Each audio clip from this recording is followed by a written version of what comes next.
This conference will now be recorded. Well, we'll have a flag salute to start with. I pledge allegiance to the flag of the United States of America and to the republic for which it stands, one nation under God, indivisible, with liberty and justice for all. Better take care of your cell phone so it don't go off.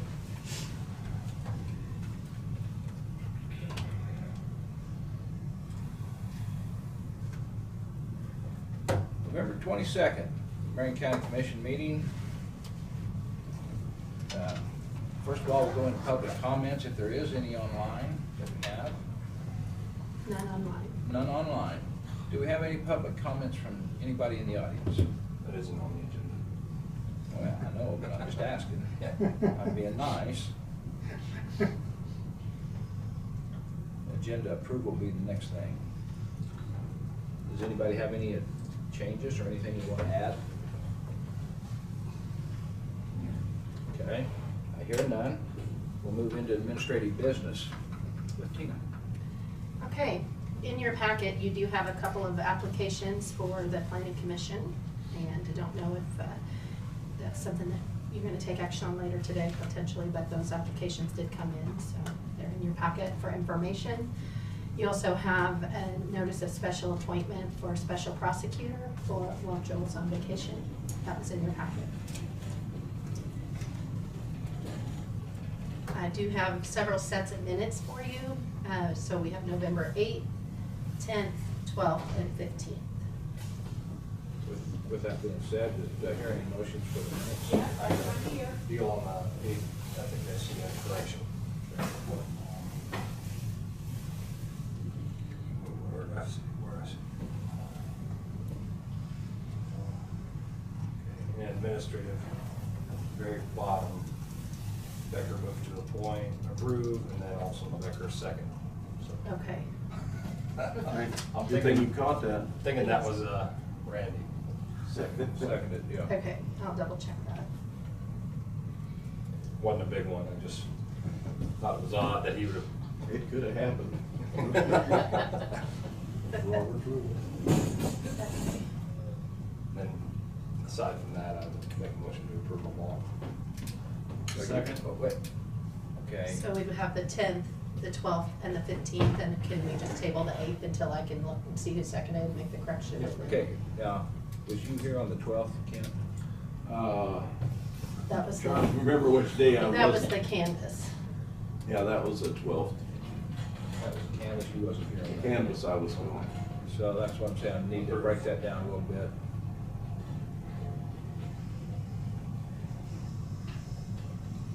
I'll go ahead and make a motion to approve the 12th. Okay, I would second that. Have a motion by Jonas, second by me. All those in favor say aye. Aye. Aye. I abstained. And one abstention, 4-1. Now go ahead. Gotta figure out the dates now. It's hard on me. The 10th, the 15th. 10th and Make 15th. the motion for the 10th and the 15th. You hear a second? Second. Second by Kent Becker. All those in favor say aye. Aye. Aye, 5-0. And we'll Okay. wait for the 8th to you to correct. All right, Okay. I will get that to you shortly.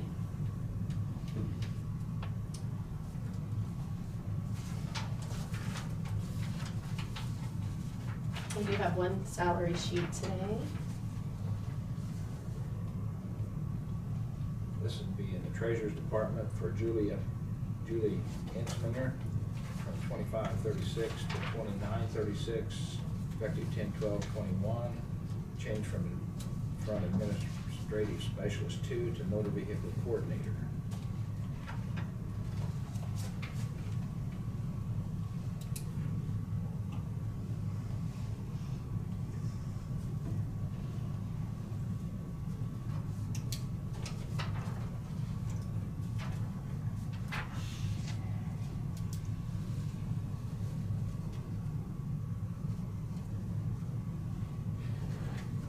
Is that your old job? Yes, it was vehicle supervisor and now it's vehicle coordinator. Yes. You don't have a supervisor anymore. You might clarify that that's salary and not an hourly figure. Yeah, that's monthly salary. Yes, it is.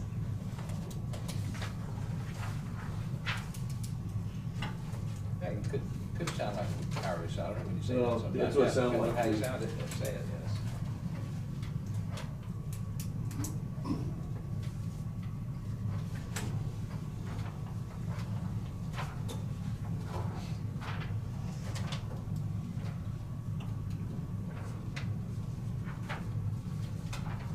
The next thing I have is, we have an application for cereal malt beverage for Last Chance Feed for the upcoming year. And this is just the township notice that we have to send out to notify the township that the application has been filed, and then they have a certain amount of time to submit any objections. Okay. We still make a motion on it though, right? Make a motion to have the chairman sign. Yes. John made a motion for the chairman to sign the application. Do I hear a second? I'll second it. Dave Profoot, second. All those in favor say aye. Aye. Aye. 5-0.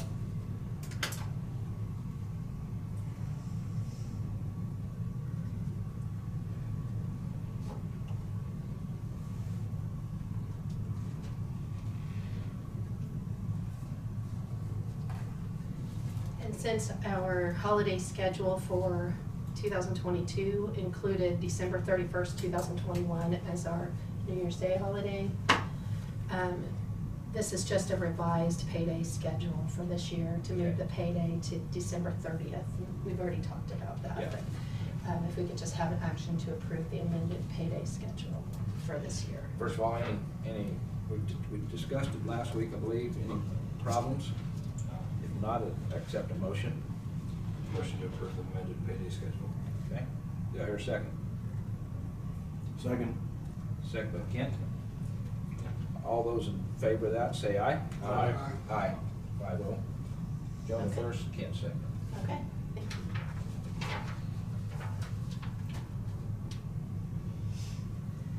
So the next thing that I have in your packet is some copier bids for a couple of departments. And so the first one I have here is for the health department, and Jessica's here if you have questions.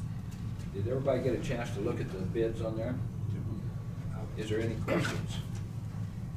I would make a motion to go with document 360 as per recommendation. On the Kia Ceira. Okay. Do I hear a second? I'll second that. Okay. That was your recommendation, correct? Yes, Okay. the Kyocera, Yes. yeah, Okay. 3253. That's we would trade in our machine on that as well, and this would come out of infrastructure funds. Okay. Our balance is about 124,000 in there now, so. Jonah, you got it real quick, like I'm getting to it, but go ahead and read the other bids. The other bids came from Conca, Minolta, and CBS. The purchase prices were for 360 were $4,450, $4,450. The Conca was $4,467.77, and CBS was $5,335. Yeah, so there was 3 bids received, right? You received all 3 of them, okay. Correct. Okay, with that being said, all those in favor say aye. Aye. Aye. 5-0 for the 360 document solutions. I can't. Kia Ceira. Kia Ceira, okay. That total price is $4,450 even. So Tina, the contract, who signs that? Do I, or do they, someone here sign it? Since you don't have a department director, if you want the commission chairman to sign it, that would be great.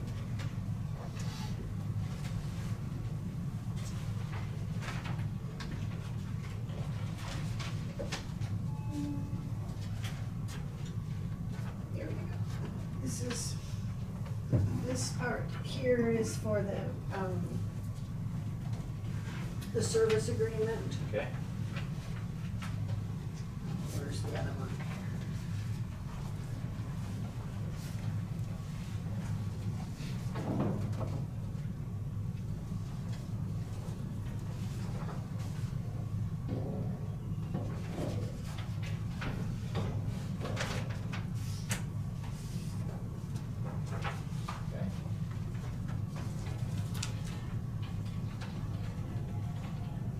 just make a copy for you, Tina, or how do you do that? Yep, that'd be great. Okay.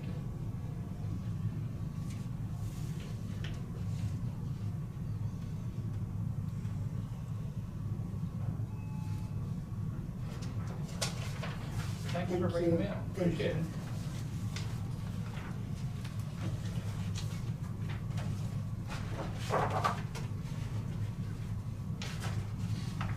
That's the first one. Okay, then the next one I have is for the county treasurer's office. They also have bids here for copier. Go ahead with the motion on staff recommendation for price and number of copies with Conga and Alta. Okay. Push the wrong button. Went back there.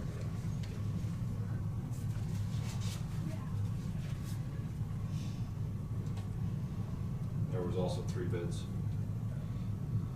Bids from Conga was $88.90 cost average. The Century Business Systems CBS is $93.90 plus some dollars and cents. Image Quest was $109.12 plus some extra dollars. So it's also a little bit. How long a lease is this? 60 months. 60. Yeah, that's the average, I guess, Yeah. typical. And they all meet the needs of the department? Well, you know, it's a pretty low standard, right? Our copier is pretty, Slow. slow. It only does, you know, what I say, like 20 pages per minute, and we've had it for like 8 years, and the parts are becoming hard to come by. And we're hoping that by doing this lease purchase, we'll replace it on a more timely manner rather than waiting until it's on its last legs. We made quite a few copies in a day's time, so. So it is a lease purchase? No, No, it's a it's just lease. straight- Just straight a lease? lease. Okay.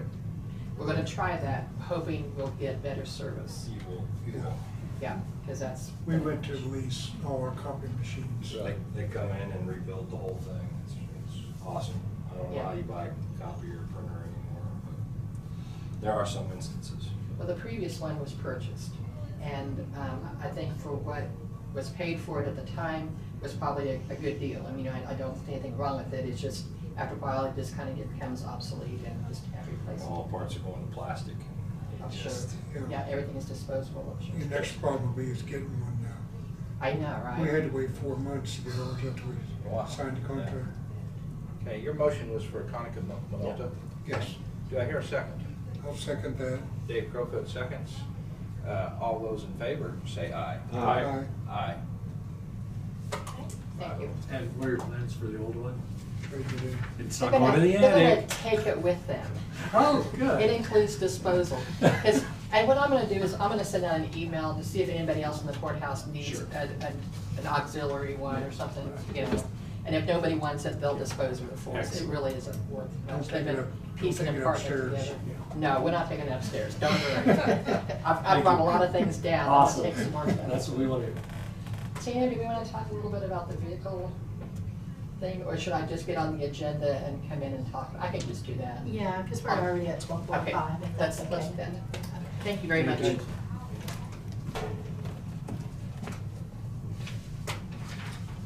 What's a 12:45? Are you done yet? Lunch? Yes, I'm done. You are done? Okay. Yeah. Matt? I would ask, Yes. when would we do my appointment for the planning and zoning to make it official? Could we do that now or should Yeah, we need to do it can. later? Got any discussion on it? I think it's an excellent candidate that I'd like to appoint to the planning and zoning committee. You hear, made a motion? I make a motion to appoint Tammy Ware to planning and zoning to represent District 2. Okay, do you have a second? I'll second. Second by Jonah. All those in favor say aye. Aye. Aye. 5-0. Thank you. Welcome her aboard, because that's. Yep. You Should have be a good day? candidate. No, I wanna wait, cause I got a couple other people that said they might be interested. Okay, We gotta do a little studying. okay, So He is- just dropped that off at the planning office, so okay. haven't got to talk to Anita. My question is is yours the one that would be the replacement for Laura Correct. Cushenberry for the Yes. unexpired term? Yes, Okay. spelling out an expired Okay, term. thank you. office right away. Because they have a hearing in 2 weeks. Okay. Okay. Matt, you do get to take the chair though, over there. Yes. In fact, everybody was supposed to take the chair because of the mic, but. Yeah. Let the ladies off easy. Yeah. I see how you are. Good afternoon, Commission. Matthew Oath here. On behalf of the Marion County Fire Chiefs Association, in your packet you should have received a proposal for spending of the 2021 rescue funds. I'll just go over a little bit of background. I'm sure most of you know this in regards to the rescue departments in the county. Currently there are 4 primary rescue departments, and they are Florence, Peabody, Marion, and Hillsborough. They all have this equipment that Gossel is requesting for. Once, after receiving this equipment, if that's the will of the commissioners, the Gossel Fire Department would then, according to the EMS contract, meet or exceed all requirements to be a primary rescue department in the county.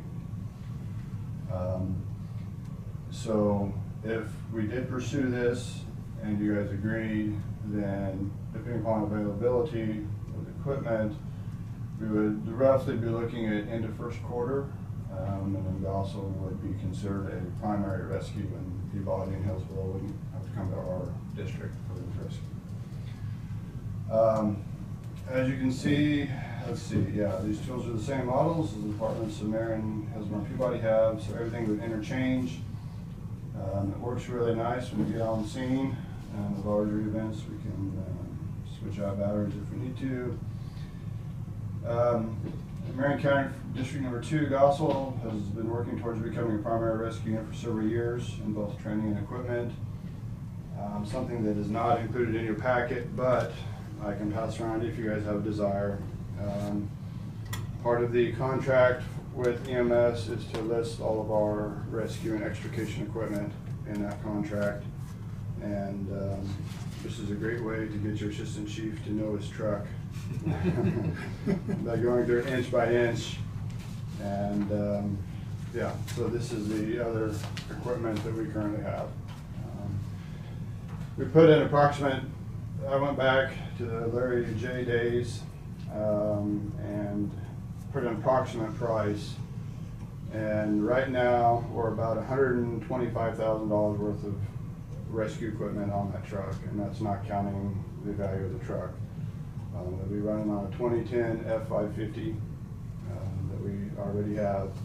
Basically, we will take it out of the grass scene because we have a 6x now, and dedicate it purely to rescue, because these rescue tools are expensive and shouldn't be in grass fire situations.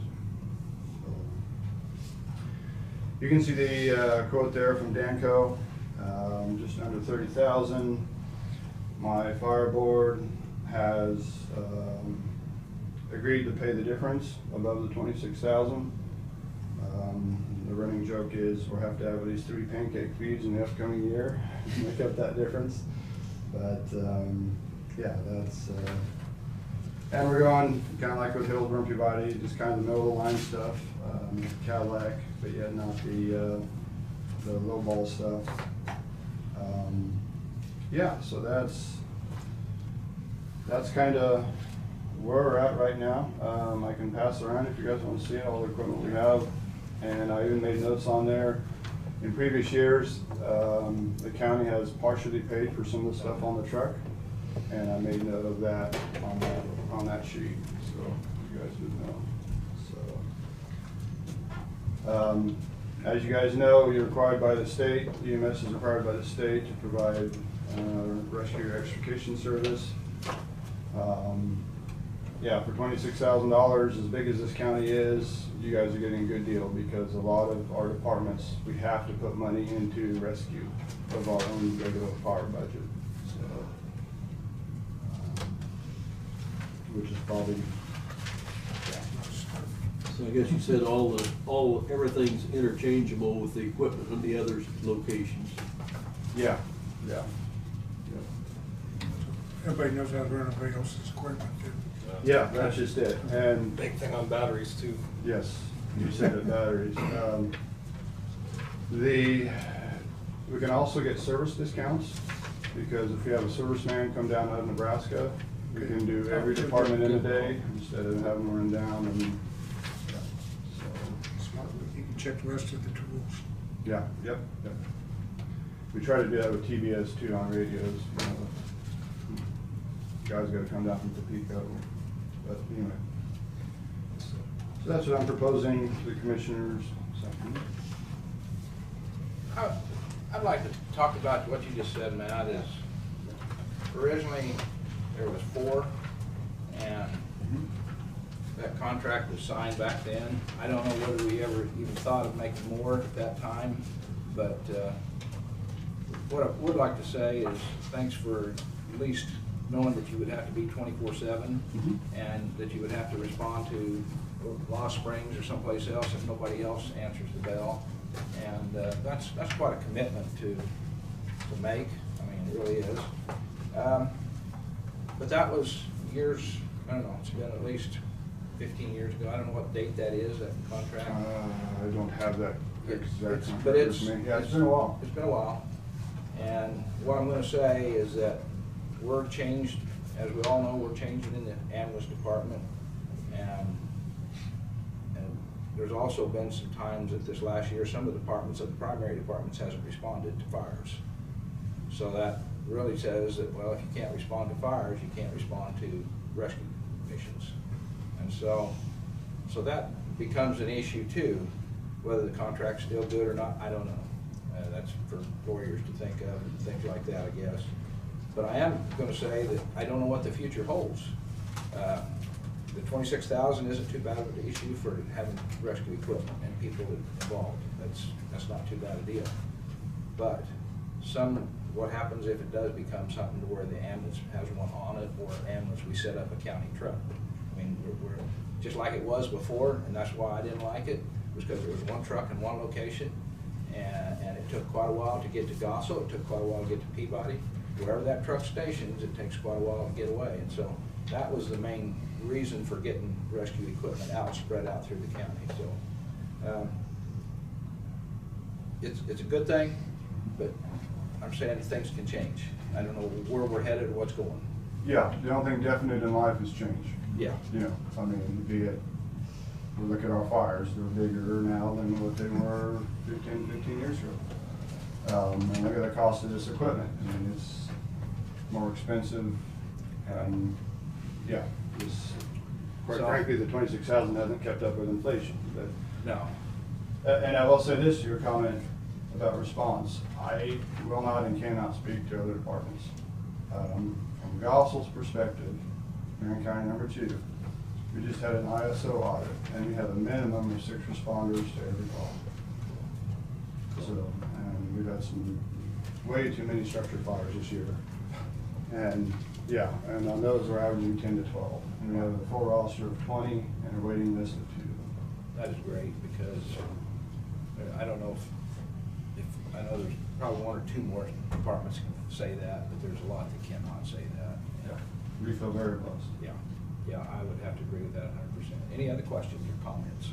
26,000 comes from what? It's Risk out of management? No, it comes from the ambulance budget. Oh, okay.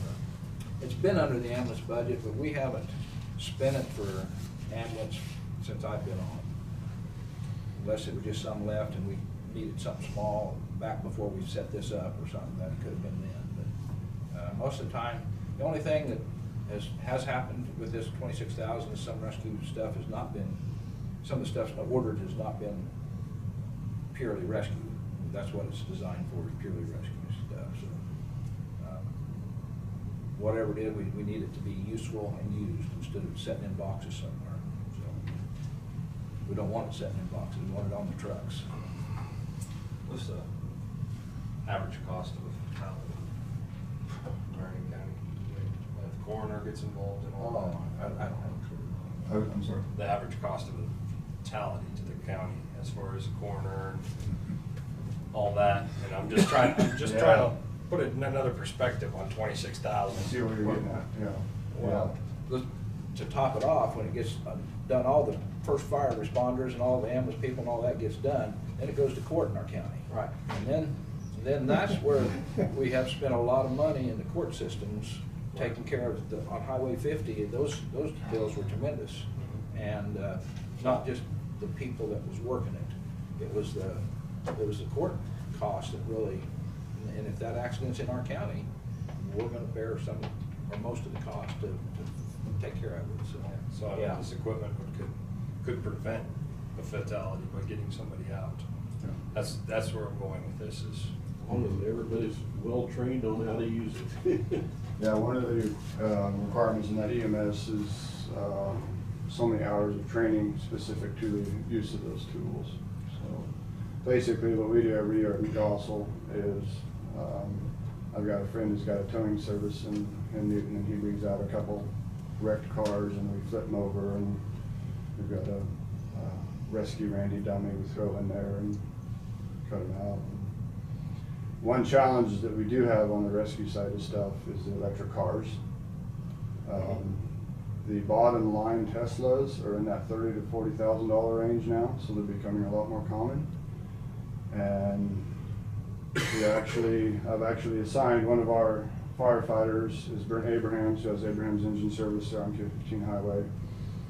And I've assigned him an hour block in practice.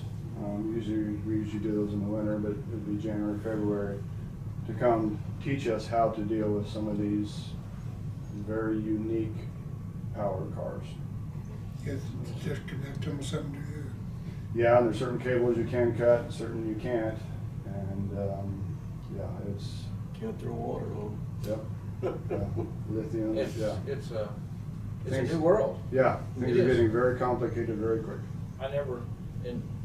Back when I left the last time, 2010 or 2012, I guess, I don't know, last time, heard about them, not thinking about there's gonna be some on the road. Yeah. And they're gonna be right there facing you. And every case that you get on, and I know Matt's been on enough of them too, that everyone's different. I mean, and how to use that equipment, what you've learned, how to use it, and use it the best way to get to the person. So. And you did have a meeting, and the rest of the chiefs. Yeah. We met last February, and the rest of the chiefs agreed to this proposal. Who's your assistant? Are you the lead? No, Greg Burns is the chair of the Marion County Fire Greg Chiefs. is? Yeah, Okay. yeah. He Okay. couldn't make it today. Okay. So, I hadn't heard who was in charge. yeah, it changes every year. Yeah. So I think Chris here in Marion, we'll get trial by fire here next year, and he'll be the Okay, chair. cool. So Cool. I think I'm the vice chair. We have a rotational system. Yep. Okay. Does anybody have any problems? If not, I'd make a motion to approve. Not the second. Second by Jonah. All those in favor, say aye. Aye. Aye. 5-0. Couple other little things, if you don't mind, me regarding Go the ahead. first horse, okay? You already here. Real quick, Tina, on paying for this, we don't have that money in our checking account, so I would need to discuss with you how you want it billed.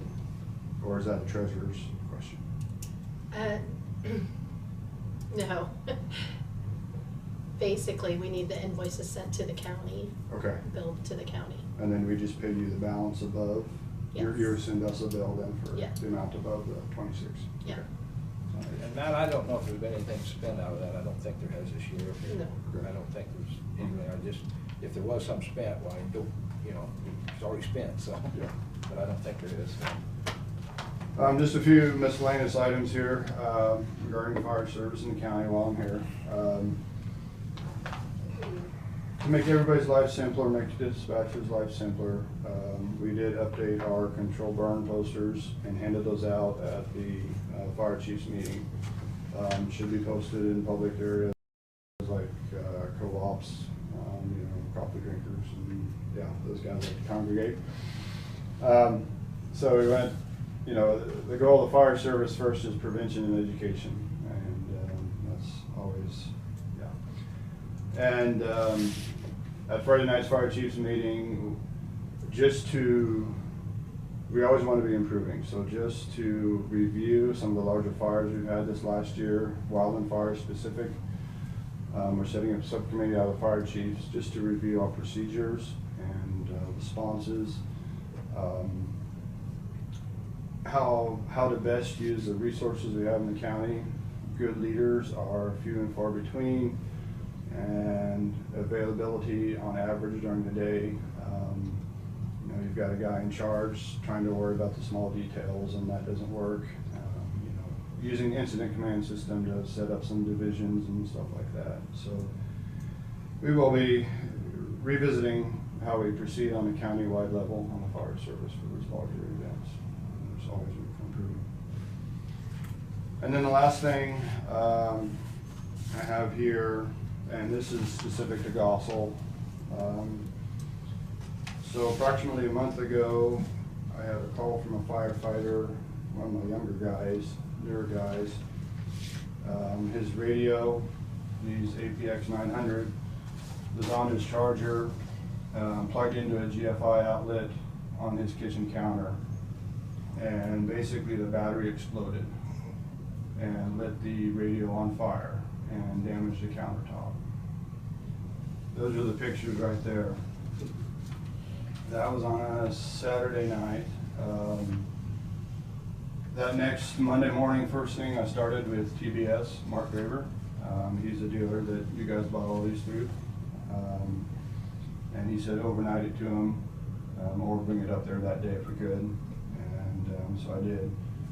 And then he then overnighted it to Motorola. They have a lab back east somewhere with a couple engineers. And after 2 weeks, I still had not heard anything from Motorola in regards to the radio and paying for damages.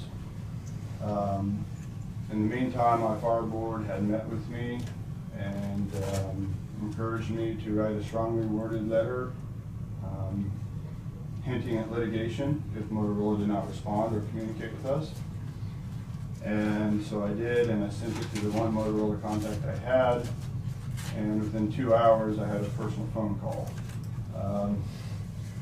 So where this whole thing is at right now, Motorola has agreed to replace the radio that exploded and the charger in the picture there. The radio that exploded, the engineers were supposed to get to it today in the lab, in their lab. That may determine what their philosophy is on paying for the damage to this firefighter's house that the radio did. Basically, looking at new countertops, possibly some new cabinets if we can't get some of the burnt marks off the underside, new toaster. We're just very glad that he was home at the time. He's only been on the department about 2 years. I don't know. No, I grilled him hard because I said, if I'm going to run this up the chain, I got to know exactly what happens and what you did do or didn't do. And yeah, it was just plugged in the charger to a GFI outlet, no power surge anywhere that we know of. And so, yeah, that's where it's at right now. Either way, I have a contractor coming to this guy's house. He does some travel for work when he gets back to get an estimate of all the damages done by the radio. And either way, we will make this firefighter whole. So he's a good firefighter. I don't want to lose him. So if Motorola doesn't, then we're exploring different avenues. So. Has there been any instance of any other departments having any of that happen? Not that I know of. The gal that called me, she's I think it was a claims specialist, I believe. I tried to feel her out a little bit and kind of, you know, how common is this, you know, and, you know, the first part of the conversation, she was really hush-hush and, you know, we started talking, you know, and she loosened up a little bit. I got out of her, it is a rare occurrence. So, if it's a rare occurrence, it doesn't happen very often, but it does happen. So, how many times, we used to have pagers too, and people, I think we'd have pagers that we'd use instead of maybe the radios. And how many times is that radio set for maybe a week, you know? Mm-hmm. On the receiver and everything and stuff like that, because we had pagers was And I have two of these in my house, just because of the way our radar system is set up. I have to have two on a big fire scene to monitor everything. And, well, my chances are doubled now, I guess. Yeah. Yeah. Was this a newer radio or an older radio, or? It would have been, when you guys purchased them, when we switched over to the 800, 4 or 5 years ago, maybe? Okay. 4 maybe. So it's nothing special about this one? Yeah, that I can see. Yeah, I was just wondering, product line, different batteries come off different product lines. Yeah, and that's part of the research too. We have replaced some batteries since then, and Motorola's gonna look into that. I keep track of who has, of course, has what radio and what battery serial number they have, but it was unlegible after that explosion there. So, Well, good luck with the case, I mean. yeah. I just wondered where they consider their liability at over 4 years later after buying them, 4 years later down the road something happens. Motorola would be quick to point it out the battery manufacturer, I'm sure. And there's always the option, if Motorola doesn't pay, then we go to his insurance, and his insurance files a claim against our insurance, and what does the department just try to write out a check and avoid? Yeah. But then we pay more, we literally pay more cash, and otherwise we just have deductible, or all those wonderful things that get thrown in a volunteer fire chief's lap that you really don't expect when you take the job on. How many years you been doing it though, man? This is my 23rd year in the fire service, and my 4th or 5th year, Chief, I think. Well, I've personally seen the response of the Dawson Fire Department in the fire that was in the Peabody District, and I've always thanked them for that. They were just there when it was needed to be, so. I have nothing else. Anybody else have anything besides? Appreciate your service. Yes. Thank you. Let's see them in action. Yeah. Yeah. So welcome. Thank you, Thank Matt. you. Thanks.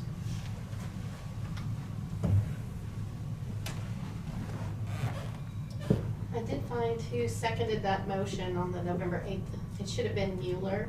Oh, yeah, that's right. So, You I seconded just both of them corrected the copy that that day. we had. So do we need to go with that one now? So, yeah, we would do a approval of amended minutes. Make that motion to approve the minutes, amended minutes of November 8th? Yes. Second. Second by Jonah. All those in favor of that, say aye. Aye. Aye. 5-0.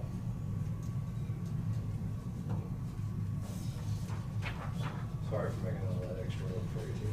Well, I'm not gonna reprint it because the other ones are already approved on the backside, so. Okay.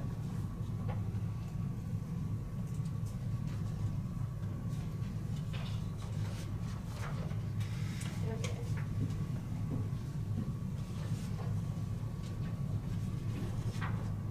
So you'll have 4 signatures there, Randy. Okay.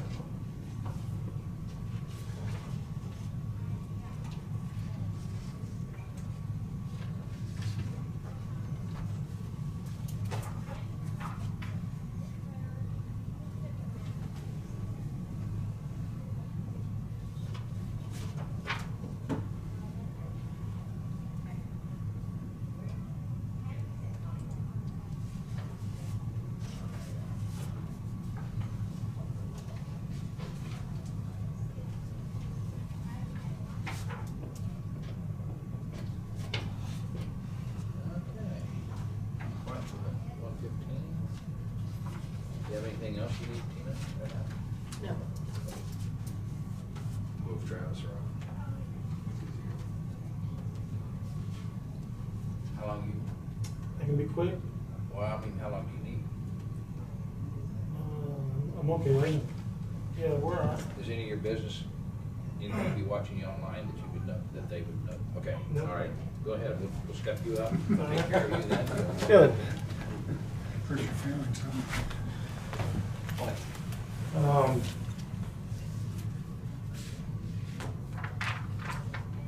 Just a couple things. I got numbers back on an ambulance.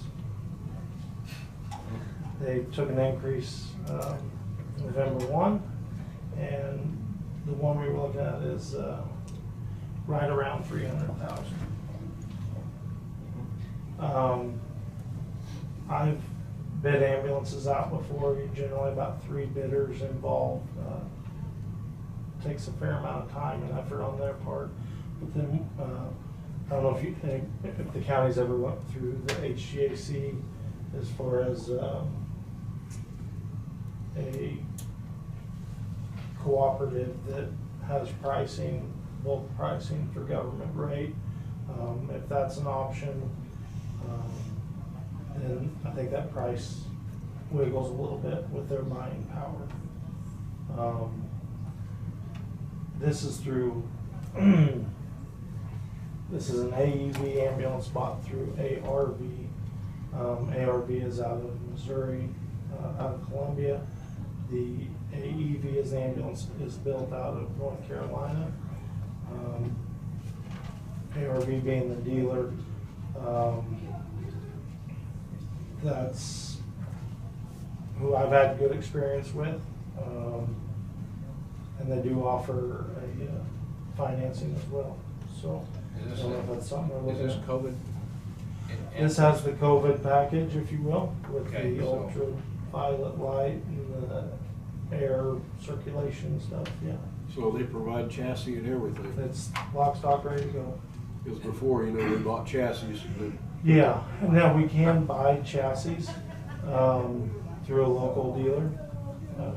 We'll tell some stories sometime. It changes pricing there too. I mean, they have more buying power than the local dealer generally, but I know Is this- I've done it both ways. Is this a 4-wheel drive truck? It's a 4-wheel drive pickup, 5500 or 554 is what we looked at.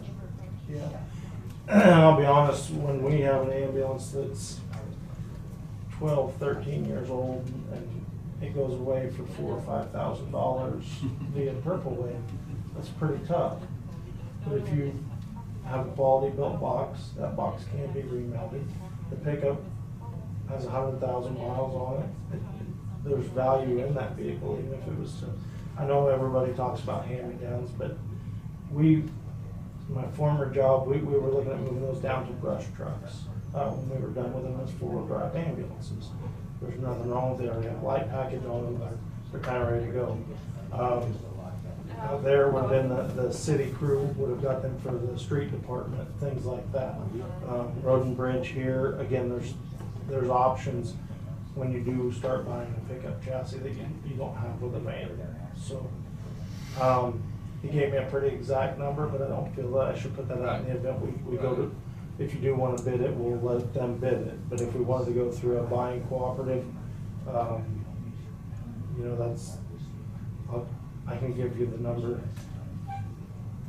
I don't think the budget for next, this is for next year? Correct. I don't think our budget is set for that, but, We had 200,000 do we have 200? is what I put in for ambulance replacement for 2022. What's the time frame? Just under a year.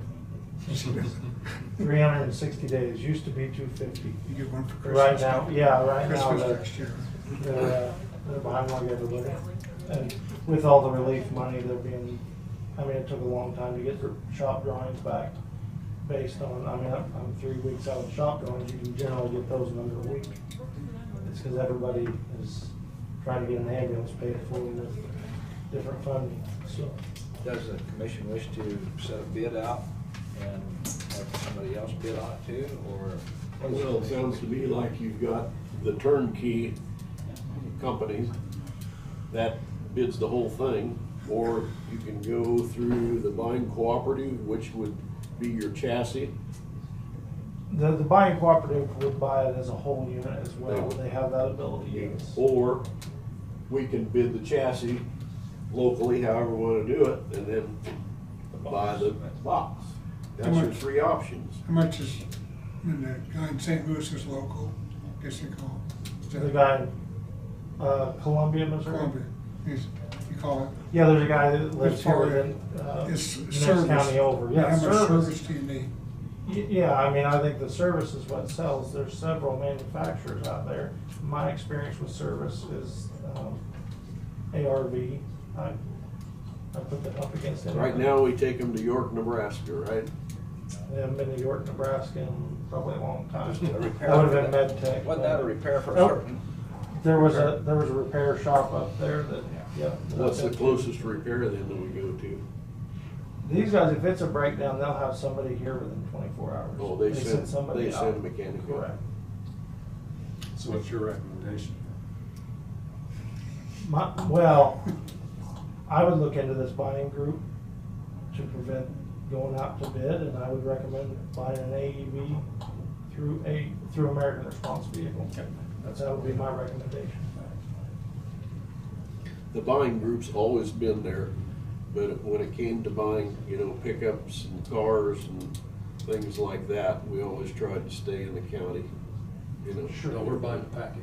Right. And But from now- what I but understand, this- there's been This problems a little in the different, past this a not different, getting this the a package.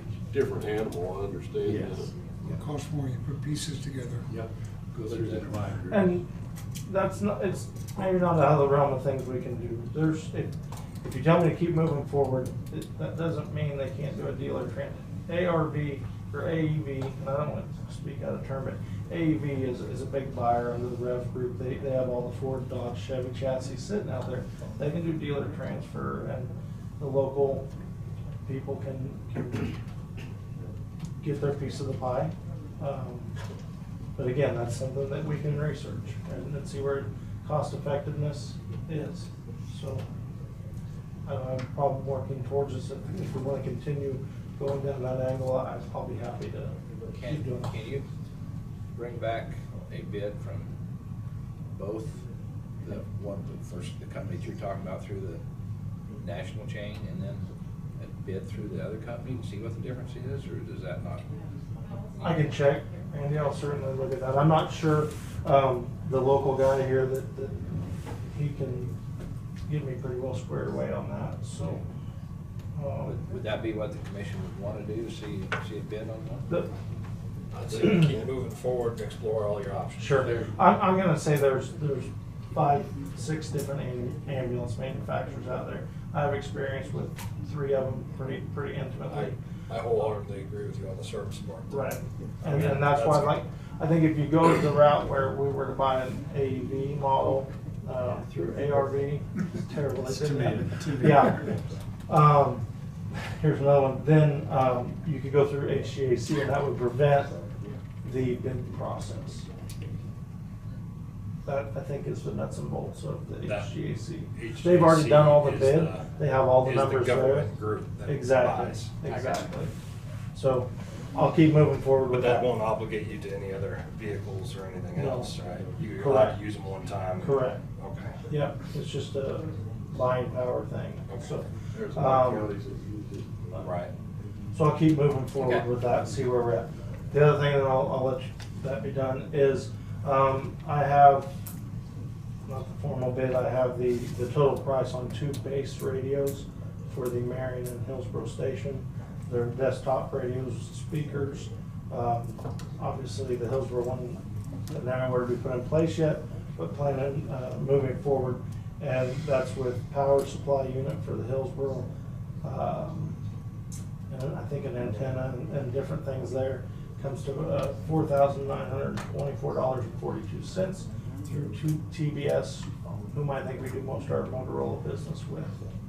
So I would ask to be able to move forward with the purchase of 2 base radios. Okay. I'm going to move forward with that purchase. That's your motion? That's my motion. Dave Mueller made a motion to move forward with that purchase. I'll second that. Dave Crowfoot second. All those in favor of that, say aye. Aye. Aye. Opposed? Same sign, no. 5-0. Does that match up with the fire district equipment in any way? I mean, is that the same type of equipment as far as radios is what they're using? Their radios are the same Yeah, as this they're the one, small. however, the ones we have in our cars aren't cheap. This is a cheaper model because it doesn't need all the features that would in the car. It'll be mounted and put on an inverter or converter, is that what you're doing? And converter, and then an antenna through the roof, and then speakers in each room. So it'll be an amplifier, things like that. Will you run the antenna around the roof instead of through the roof? Will probably come out and up, yeah. be one less hole. Correct. And other than that, Is that in your budget? Have you got that? I believe I have got, yeah. What would that, guess you haven't had a chance to check the vent, will that take the place with the repeater type? No, I don't believe so, Jonah. I believe theirs is a pass-through antenna. Just wonder if there's something that they could for, if But say it was I can- $1,000 extra. Sure, I can have check with something that TBS incorporated. if it would have to be on their channel, but that's something I can check with TBS, happy to check into that. Prevent a pass-through. Right, if you're gonna get hit with $8,000 Sure. later, Sure. at 1,000 now, it's no brainer for me. And then you're doing the rescue money, Next. mine, is it okay if I just stay and listen? All right? Oh, if we didn't do it. No, No. American Oh, Rescue Plan. okay. Because Yeah, sure. Yeah, Yes. Like I said, maybe listen, we if you can buy need- your vehicle at. sure. Anything else ambulance-wise? All right, thank you. So Scott's coming. Mr. Scott Lloyd's up. They're waiting on me?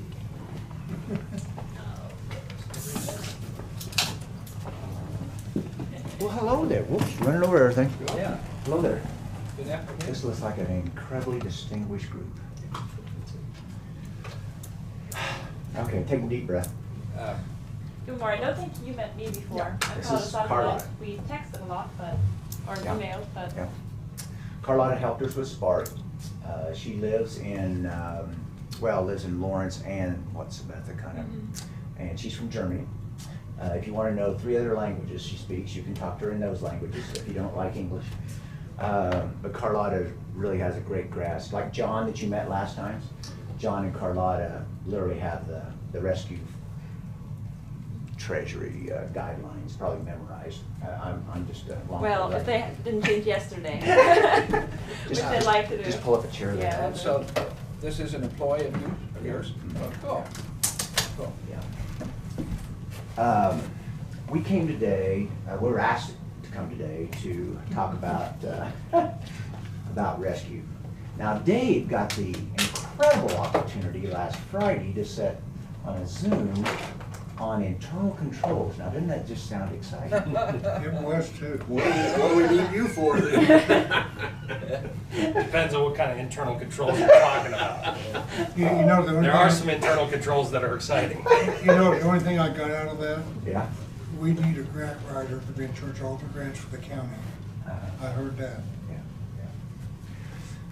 Well, anyway, I'm just gonna give you kind of an opening here, and then I think the way we're gonna approach this, we have 45 minutes, is that right, Linda? Or whatever it takes. Yeah. Everybody's telling 45 minutes. Yeah. So I think just kind of give you an overview of where we're at with all the counties. And then I think that Carlotta and I was talking about it, I think that the next thing would be just to open up for questions from you on, after I kind of give this opening on where we're at and what we're trying to accomplish. And if we run out of time with that, we can come back again, but that'll give you an idea, then I believe we may not know all the answers to every question you ask, but at least we can give you some guidance on it, and then we can kind of go forward. Okay, so what happened is, there's been a lot of changes. There's new legislation that is changing some of the due dates, and so now your report would be April 30th instead of January 31st, okay? So that got changed. And with this infrastructure bill, and what's the other bill? I can't remember the other. Yeah, it's that S3011. They call it the Arpa Flexibility Act. Yeah. That's kind of a. So there's some changes there that's coming down the pike. And, but really what's happening, we kind of told, I just picked up Butler County as an audit just 2 weeks ago. They are really dragging their feet on spending the money. And the reason being is because of some of these changes like this, because all of a sudden things are changing. You might be able to spend it on things that you couldn't have a month ago. And we have the belief, now we're probably a little more conservative on this than because like if you got to the listserv, like where Tina's group out there does the listserv around all the counties, and even the Kansas Association of Counties and the National Association of Counties and maybe another group, they're very liberal on the way that you apply these standards. Yeah, perhaps the Kansas Recovery Office as well. Yeah, even the Kansas Recovery Office, very, very liberal on the way you apply this. And what we mean by that is allowability. So like, if you have a certain project you can do, they're like, oh yeah, that's no problem, just do it, you know? And we would say, no. You're missing one key point for sure, what Dave said in on Friday with internal controls. You actually have to have in writing, and I think John told you that the last time I was here, under Spark, it was around 25 pages of uniform guidance, which was the federal treasury guidelines under uniform guidance. This one's about 156 pages, okay? There's a lot more to it, and there's a lot more they're asking for. So like if you don't have conflict of interest policies, if you don't have procurement policies, if you don't have, there's other kind of mainline policies. But then this I don't know, do you have that document? Yes. Yeah, okay. So what we've done with all, I think we're up to 18 counties now, is we're trying to put the brakes on just a little bit and say, let's get this internal control piece in place so that we don't get questioned down the road about you spent the money before you had the framework in place, okay? So like, take forever because it's, I don't know how many, what is this, 150? 130 something, but I think that the most striking example, people early on wanted to spend, let's say, on an extra ambulance because the ambulance had to travel so far, they just needed an additional vehicle. And the recovery office said, well, if there was a tie to COVID, I think it should be fine. And all our alarm bells were whistling because we were really just thinking, wow, they don't tell them it's federal inventory, you cannot keep the proceeds if they were to sell it. They're not telling them you need to procure it possibly with formal bids. And all these like things where the recovery office, I feel, was not quite giving the support and guidance that people might actually be needing. But not necessarily here with procurement, but that's just a illustration. So there's a lot of examples like that. And so what we've done, you're kind of like, and Dave saw that the other day, his eyes were probably kind of glazed over, but we took, because I've audited your county before, we took your policies and procedures and we tied it into this framework, okay? So this document is really the Marion County document based on procedures from probably about 2 years ago, because this is your third year to get audited by April, I believe. So we just took those, and then what we've done, it's okay if I can stand up and point to you? Yeah. Okay, so like what we've done, I don't know if I'm in the way or not, but really what we had put this in the presentation the other day, and I think we decided to put it on the front cover because this is really the grasp of what it's about. The entity-specific setup, your county is the middle, right there, okay? And wrapped around it is the Kansas statutes. So the Kansas statutes have certain guidelines that you follow for the way the commissioners approve things, the way, I mean, there's general steps there. Then you have these audit expectations here, and that's what's called the OMB compliance supplement, okay? And that document is massive. I mean, thousands of pages. But each program is in there, and it tells you how to audit it. So this ARPA money has actually a program in there and what's directed material to that program, and that's how you audit it, okay? So that's what this is, and that's what, like April, if she was your auditor on the single audit for the upcoming next year, she would actually have to follow that, and we want to make sure that when you get a single audit, that you're taken care of, okay? The internal controls are, because if they're not in place, she could actually write you up for all the significant deficiencies you have in your internal control framework, okay? This over here is called the Green Book. The Green Book is the federal internal control guidelines. It's about 90 pages, but it's referenced all the way through ARPA and it's referenced all the way through the OMB compliance supplement, okay? And if we don't tie the 17 principles of that Green Book into the internal control framework, then we'll have some problems because they're more, all but 3 of those 17 are like kind of like umbrella policies. 10, 11, and 12 are actually compliance requirements within the program. So they're very specific to like policies, procedures, and the internal control framework. But we tried to make this as easy as possible. It sounds, I mean, Dave is right. When he sat through that was about an hour probably. There's a lot here. 100, this one, I think this is 150 I saw. when, Yeah. after well, we change, including all after we the change. process memos, and Mhm, it has yeah. a lot at the end. I think Yeah. it's 85-ish, for Yeah. just the core. It's important. And so by putting all your policy procedures in there, it made it almost a 150-page document, okay? But that document does not have to be changed every year unless, like the federal government would change something. So what we're putting in place is really something that could work for you for several years, okay? Inside the blue boxes. So if we can go down, let's just, I don't want to take, I think you can click on, let's say, principle 1, okay, go to The principle click one, should see work. if you can click on, or if you control and click. Oh, it doesn't. Just a second, try it. Since it's a Word document. Ah, there you go. Perfect. Where do you want me to go? Yeah. yeah, just go down to like page, whoops. Go down to page 17 or 18 down there. I just got to show you what, I want to show you how, and we've got like practical considerations and, okay, so like these blue boxes. So right here, let's just go up a little bit further. So principle 1 says the oversight body and management should demonstrate a commitment to integrity and ethical values. See, that's a general statement, okay? But in there, you would have a conflict of interest policy, okay? In there, you would have a code of professional conduct, and in there, you have general oversight of how the agencies, you as an agency works to accomplish that. So every blue box, what we did is we locked down everything else, so you can't change it, okay? The blue boxes you can change. So like Tina or some other very fortunate individual here at Marion County gets the opportunity to help us go through and update these boxes, but yours shouldn't have a lot of updating. It should be pretty well the way you operate, okay? All the other counties will have to go in and change whatever they have because they may not operate exactly like Marion County, okay? And then each one of those green boxes is one of those principles from the Green Book, the Federal Government Internal Control Guide. And not that you have to update it, but they highly recommend it, okay? It's not a must, it's a should. Okay, and that's what you have to look at. When you look at these standards, there are shoulds and there are musts. If it's a must, you have to do it. Isn't that right, Mr. Attorney? Yeah. Or shall. Or shall. Or shall, yes, or shall. Okay. But you can see there's a lot of detail in those blue boxes, and those really won't change a lot either. Once you have that blue box set, it will change, like if you have a policy or procedure that you update and there's something that come along and you want to change it to make it look different going forward.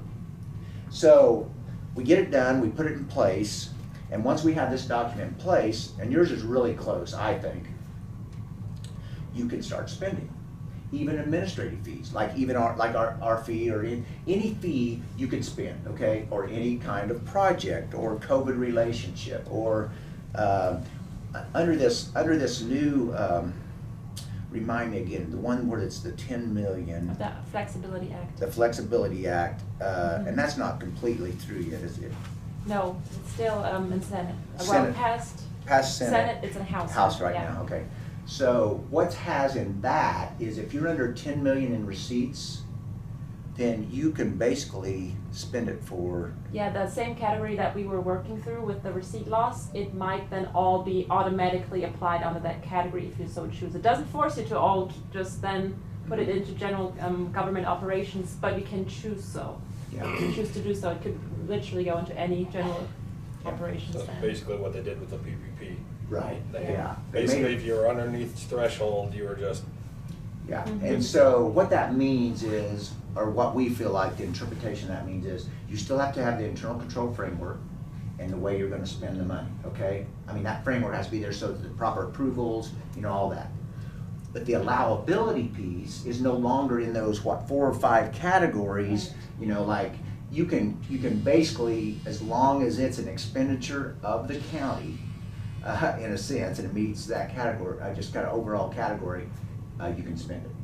That's a lot of difference from what it is right now, okay? And so that piece, this piece still needs to be in place, but that piece going forward, let's just say you have, I can't remember what you got, 2 million, 3 million? Do you remember what you got, 3? Isn't it like 2.4? 2.4 here.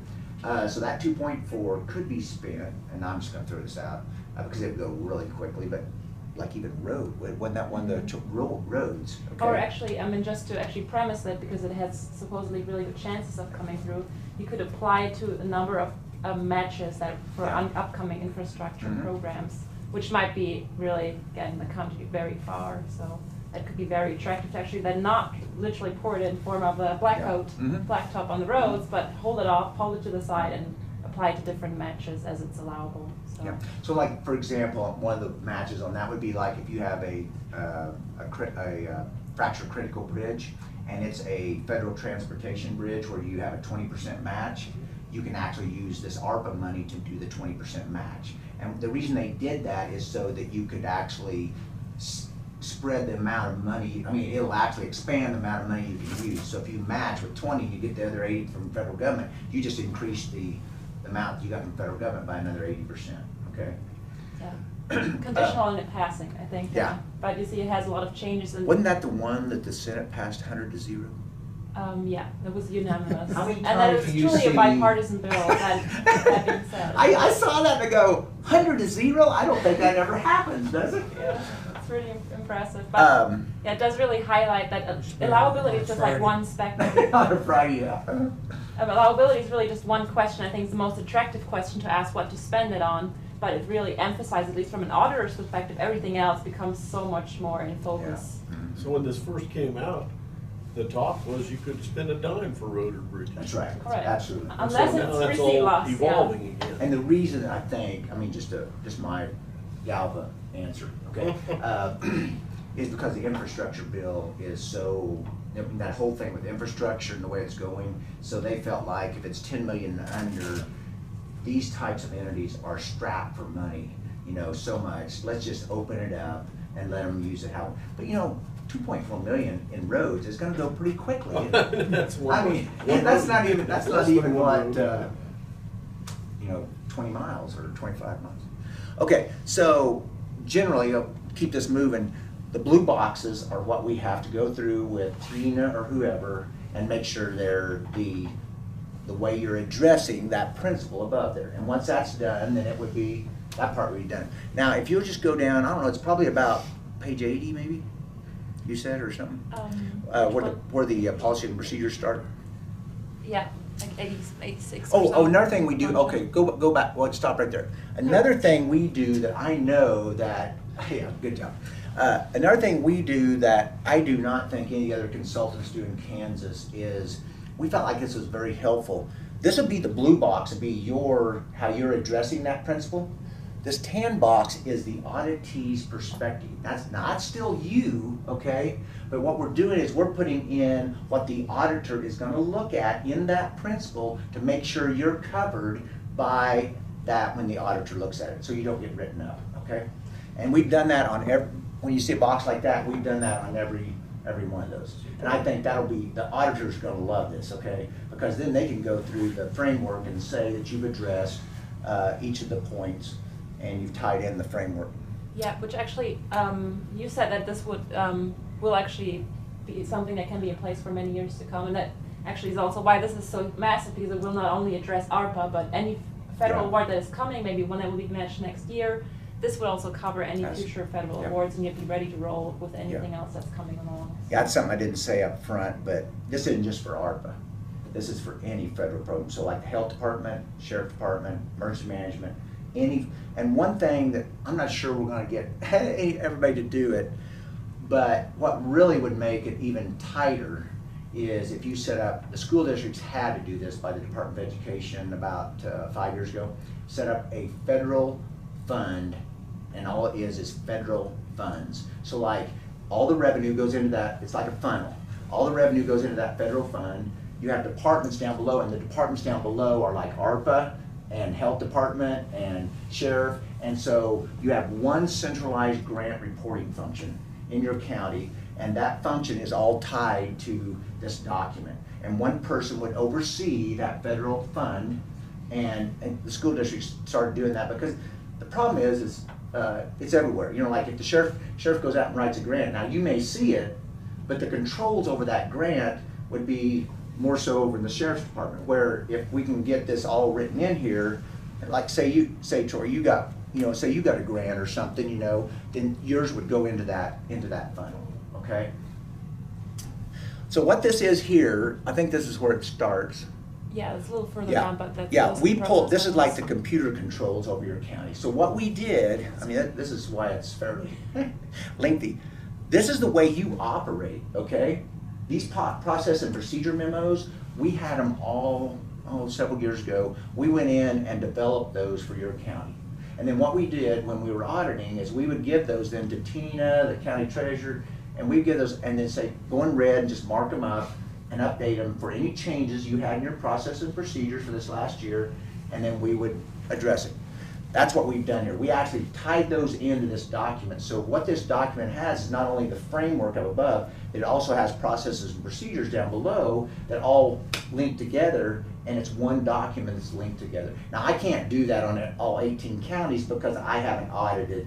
You know, there's a lot of detail in those documents right there that I wouldn't know without sitting down literally. I mean, that's where the ones that would be the time consuming is sitting down with those counties and trying to get to this level.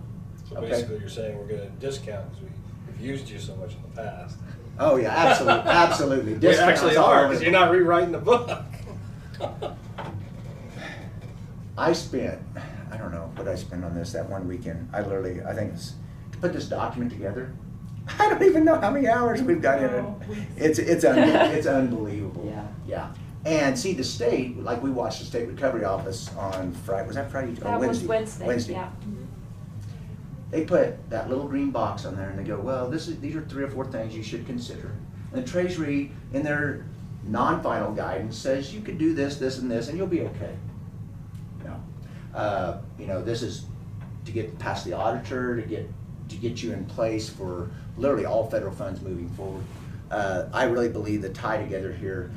I think the one thing unique about us too is when you audit and you're consulting on that, the auditee, see, most consultants aren't auditors, so they don't understand the other side of that. And so I think that's the way we're trying to write this, is so that both sides of the, you know, both the auditor and the auditee are in place. I'm not going to spend any more time on that because that thing is a massive document, okay? But I wanted to show you what we've been working on, and once that we can get with Tina and other, like the other, maybe like the health department, some of those, all the different departments that would have a piece in this, and we can get that finalized, then you would approve it as a commission, and you would say our internal control framework, policy procedures are in place, okay? And then, once that's done, then by that time, hopefully, the House will, if they pass this flexibility bill, and it goes the way she explained, 10 million and under, then it's pretty wide open on what you can spend it for. Yeah. And that's why Butler County is kind of held off also. They're just doing it all themselves, because they have a big old finance office. But I went down there and was talking to them about something else, and they were asking some ARPA questions. And they go, yeah, we're kind of dragging our feet here because the Treasury hadn't got the final guidelines yet. And if this does pass, it will literally open up what you can spend it for, okay? I think you've already got your radios done, but there's some counties, see, it wasn't maybe exactly lined up for a radio project, but now if they do what I just told you, they would be able to do that, see? And so I think it'll give a lot more flexibility. Yeah. Well, for Marion County, we are also looking at a very large receipt loss. Mhm. So I think if that's something you would be spending on regardless, either with the Flexibility Act potentially, but already now. I mean, you had great suggestions on how possibly, I mean, there would be multiple ways on how to possibly set this up. We were thinking this through. Yeah. Because this, of course, would be the easiest one, except you still have to make all the decisions of how you want to disperse or utilize funds. But from our perspective, from the accountant's perspective, the auditor perspective is maybe just also, but maybe that's a conversation that would be sufficient with Tina of whether that should be going to the general fund as a department so you can really track the expenditures and just show it to your auditor, say that's what we spent in 2020, or whether you keep it in the grant fund and pull in the expenditures that way. I think that's maybe a conversation. Yeah, on we that talked receipt loss. about, so just like the sheriff or clerk or you in the general fund, is just making down at the bottom of the general fund an ARPA fund. And then those line items in there would match up to the projects, because what she's saying, like with the revenue loss, for your 2.4 million, let's just say was there revenue loss $1 million? Mm-hmm. It was $1 million. Okay, and so that was one of the original 4 categories. If you had a revenue loss, you could use the revenue loss, and it would be like this Flexibility Act. You could use that million for kind of whatever you wanted, okay? Well, that is calculated every year. So even if this Flexibility Act didn't pass, the revenue loss is calculated each year. So if you're 2.4 million, if the next year, like at the end of 2022, we would recalculate it again, that revenue loss.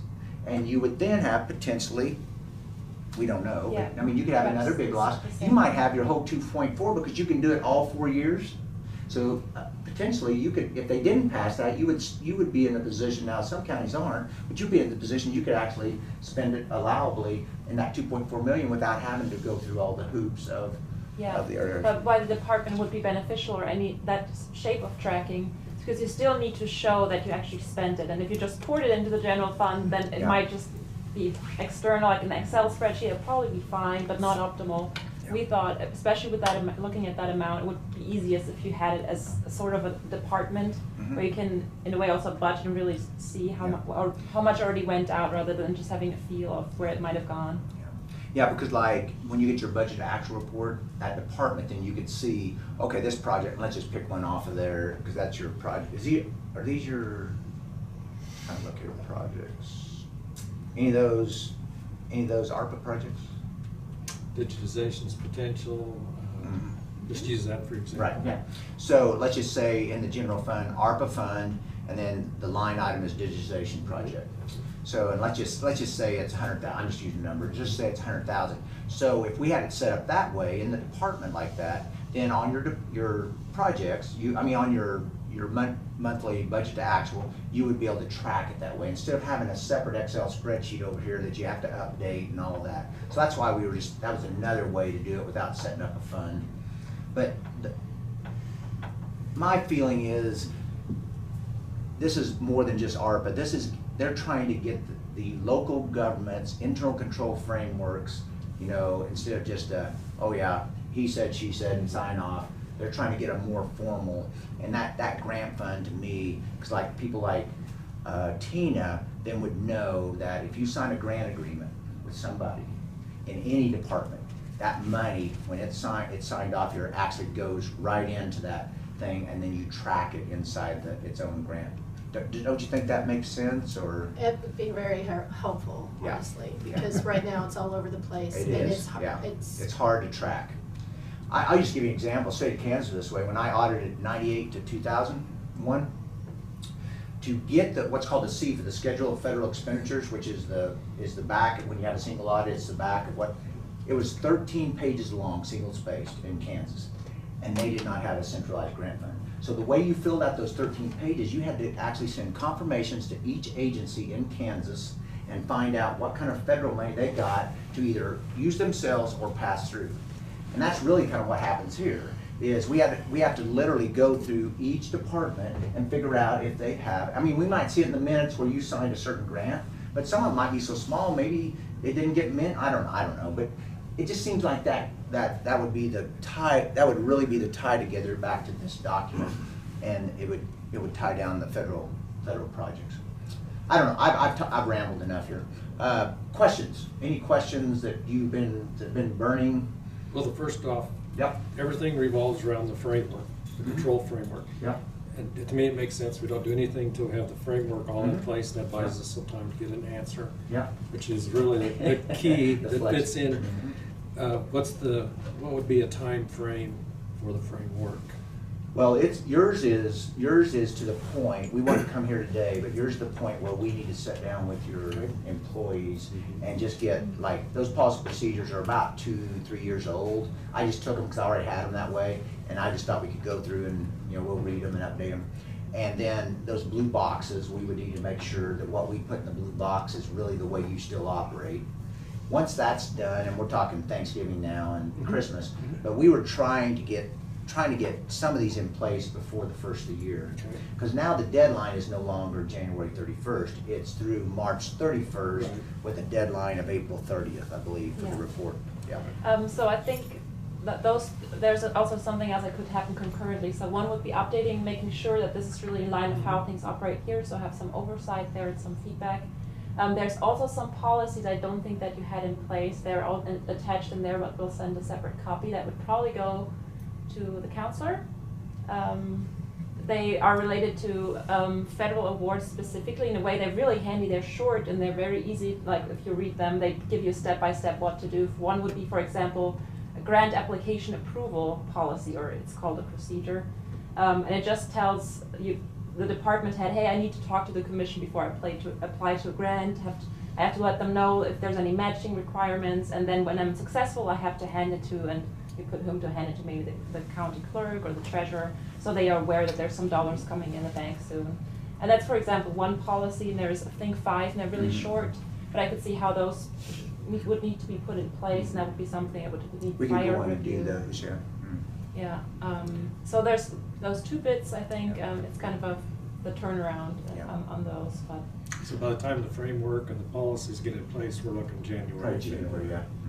Okay.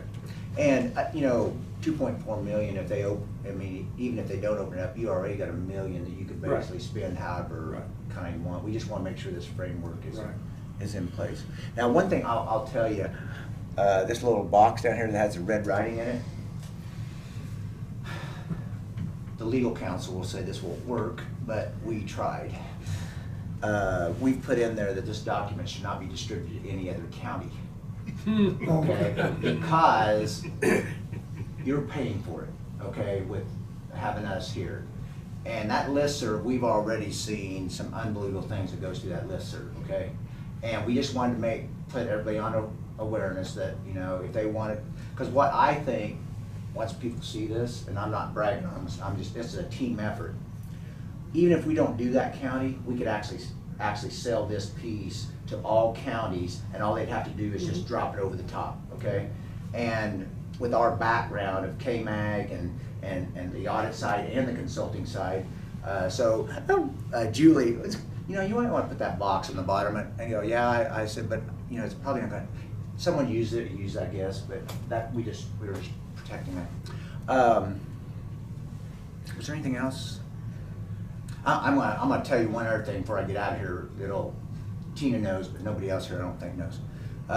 Is there anything else that you wanted to talk about, or any other questions you have?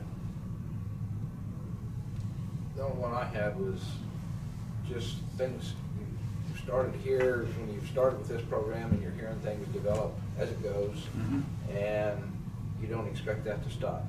You expect it to keep developing as it goes, even for the next 2 years or 3. You saw that in Spark, and that was only a 9-month program, basically. You saw how many 42,000 changes were just in that short 9-month period. And we're still not to the final Treasury regulations here, and you've already, I don't know how many changes we've had. Yeah, oh my. 4. And what was funny was the state recovery, it's not really funny, but state recovery office was telling us, well, it's changed to April 30th, but the federal government didn't change that in their table till what, like a month later? Yeah, the federal government was insistent, pretty clear. I even got an email back from the Treasury support saying all counties need to report in January, and the recovery office was already claiming that no, only over a certain threshold. So that was like this big time lag of nearly a month where the recovery office and Treasury in a way disagreed. We obviously go with Treasury, but that was just influx. It's nuts. And that report will be how big of a report? If we've spent money, that will include what we've spent already? It will cover everything since the award date or any retrospective of expenditures you might have up until the end of March, actually. So it will go over 2 years. Right now, it's a portal, so you have to do it online. Yeah. It's very cumbersome. And you hard dial everything in. Luckily, it's just a couple of line items. You have aggregated data in there. You don't have to tell line by line what you spend it on, but it's hard dial. Yeah, it's not like Spark. We got an Excel spreadsheet and kind of. So it's something, and they may change that. We're not sure yet. But anyway. And still COVID related.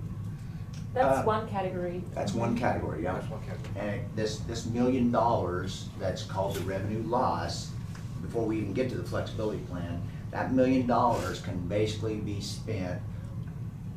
It's pretty flexible. So like, for example, and you can help me with this, but like if you went in the general fund, you said, these are the payrolls and these are some of the expenditures that we're gonna use for that $1 million, then you would just it'd almost be like a flip.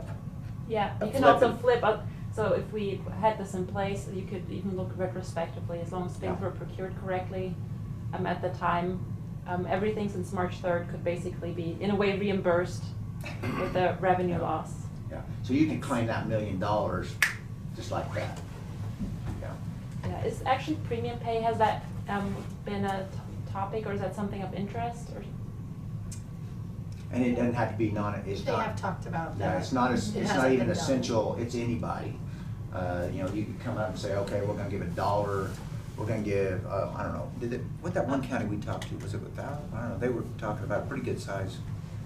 Well, I mean, obviously Sedgwick County made headlines for being very generous with their premium pay. I think most counties that we visited with, most are interested in providing all their public employees with premium pay retrospectively through the year 2020 for people that are still employed. And most are looking more like in the $1, $2 an hour ballpark, because that gets you to $2,000 or more per employee pretty quickly. So that's just one option. And my recommendation, sorry? Retro pay. Yeah. Yes, and that's the only category where they let you apply to something prior to March 3rd of this year. Because that usually everything starts in March, but premium pay, they go all the way back to the start of the pandemic. And I always say, well, let's make it April, because there's some disagreement of when that exactly happened. And you could decide to look at the closed year 2020, go from April to December, and then you would decide on a dollar amount per hour worked. So we have to refrain from using the word bonus, but it would feel like a bonus, and it would appear on a paycheck. You would have to pay taxes on it, everything. But it would be hourly based, premium pay, and yeah. But the thing with the flexibility or using the loss is you don't have all the strings of defining who's essential. My understanding is if you try and do it currently, you have to determine who is essential, maybe different levels for different ones. But this would be a more flexible, you could do all employees. So currently you can do all employees except those if they're public employees. Unless they went remote, then you might have to account for the portion that they went remote, because it has to be in-person work. So I don't think it would be very difficult necessarily to apply. We just need would need the hourly worked records and some indication per person that they didn't go remote or how much they did. With the general government services, I think it would be as if you were spending just the regular dollars that you have on hand, and then it might feel a little odd to provide premium pay. So in a way, I would not say that would be, unless you, outside of federal dollars, you would still spend it on premium pay. I feel you probably would go with a premium pay route. Because this receipt loss, general government services is really just what you would do ordinarily, and it's meant to support it. So I just haven't seen very many like large temporary raises in the ordinary operation of a government. So that would just be my hunch. But Can you go with a flat figure? flat per hour. It has to be per hour, unfortunately. We cannot just say $500 per employee. We always have to justify it on hours. That's And I think there's a that's the cap. only specific There's thing. a cap too, is 78,000 something. Oh yeah, well if that's actually one cap, but it's not a hard cap. It's just Yeah. then you have to write a memo line that you acknowledged and you reviewed it. So you The have a certain- person, they want you to favor employees that are the lowest earners. Sure. So if someone makes more than $78,000 a year, which is 150% of Kansas average wage, then you would have to justify where you're giving them premium pay. Yeah. But it's not. I find it not that restrictive. It's more a question of whether that's something that interests Marion County. Yes. If you do a premium pay or a retro pay, you have to go by a certain date for everyone. That's how I would apply it. I mean, you can, in a way, it's a program, so you can really set what the program looks like. Can we do January 1 of this year too? Yeah, I would probably suggest doing that as soon as we close the year, because it's much easier to look back at the year and maybe pull out a W-2 and look at it this way, because we have to make sure that if someone gets over 78,000, that you addressed it, and if the year is closed, that's much easier. So we could either, I mean, that's something we all can start concurrently setting that up, pulling out the numbers, looking at the hours worked, the numbers of employees. Yeah, For the year 2020, if that's still of interest, otherwise I would probably suggest in probably early February to look at the year 2021 retrospectively. is 2020 the year that you'd be interested in as well, or for premium pay, or is more 2021 of interest? Are you seeing a period from March or April of 2020 to current? Is that what you're To looking at? December of 2020, so let's December just of be, yeah. Yeah, because you have to back it up with the payroll records. Okay. And that's why we kind of said keep it on an annual basis so you can show the hours and make sure it's documented. Do one But or if you're the other. asking, Randy, if you could do it for both years, you can. Okay. Yeah. Yeah. Yeah, it would, I would probably suggest to do them just multiple rounds. And then once the time comes around, let's say you say it's February for the next round, and you can also decide it's only for current employees. You don't have to give that premium pay to people who are no longer employed with the county. Those are all parameters you can actually decide on. But if that's something you would like to get started on, just let me know whom I should contact and request payroll reports and the county clerk. I think you and Tina are gonna get really Okay. very. Well, that's great. I Easy mean, enough. are we pushing the envelope to get it done then, that's where we're at now? No, I think we want to get this in place. Yeah. But we would want to have the annual records. So January, late January, probably, I don't know when you get, I can't remember when you get all of the stuff reconciled, but it's usually around the end of January. We try sooner, but Yeah.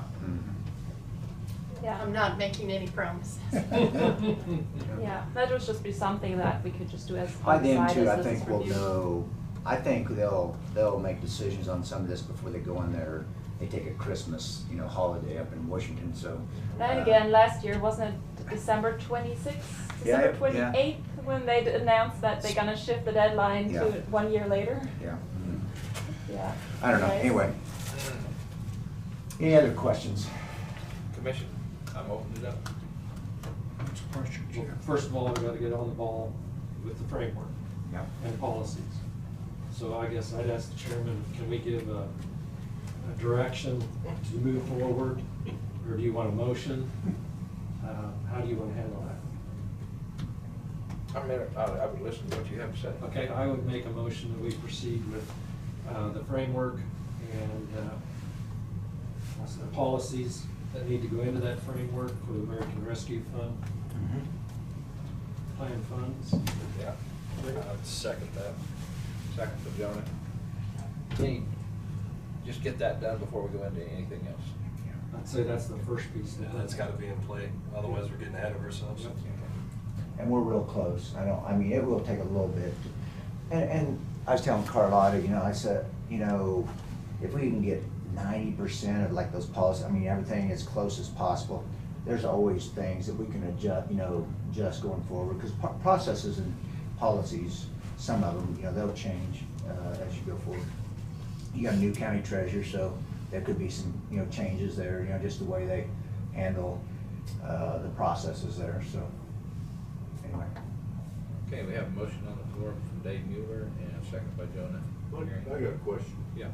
Why are we voting on this when we've already contracted with them Yeah. to do it?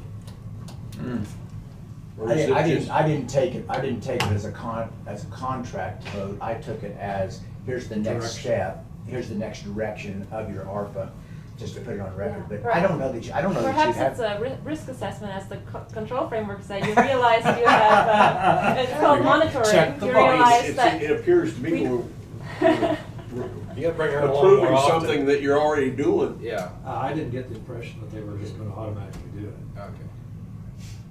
Yeah, it would be under the contract you've already signed. Well, I want to expedite it. Yeah. This isn't the That's what I'm teaser trying. then. This- What? You're not teasing us with this. No, it's already there. The right It's thing. already your document, yeah. So am I gonna wipe this motion off or? I leave the motion on the table. Motion on the table. With the second series. I got this. Okay. Alrighty. So, You can vote against it. I think it probably is a good vote because, kind of like what Carlotta said, but in that, those first general principles there, it's saying that you as a governing body will take responsibility for the framework, and I think it's good to probably put that in the minutes, that you voted on the framework, that we're gonna put it in place, go forward, and go on down the road.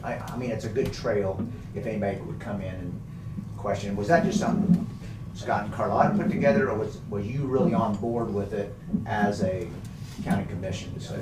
Tina, you've got that part where it's towards the getting the framework set for that motion, okay? Okay, so we have that on table now. I will ask for a vote for that. All those in favor say aye. Aye. Aye. All those opposed, same sign. Unanimous 5-0. Okay, I think 2 is the time. You got a couple minutes? I can share something with you? Yes. Well, we have a little unique thing happening. I can't find anybody to take over the government practice at Swindle, Jansen, Hawk and Lloyd. And I'm in a succession plan. So Jan Noley is retiring December 1st, and you all know Jan. So that put me in a little bit of a, what do I do? So what I proposed to the partners, and they're gonna let me, because government is so much different than the rest of our practice. I'm gonna roll it out of Swindle, Jansen, Hawk and Lloyd. At 60 years old, I'm starting my own firm, and it will be called the Lloyd Group, and that's what will carry forward on audits, consulting, the rescue.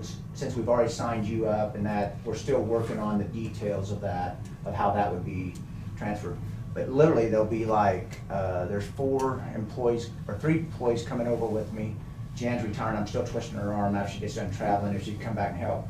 But then we have probably at least another 4 that will be full and part-time people. And so we'll be somewhere between 5 and 10, totally remote, okay? We will not have an office.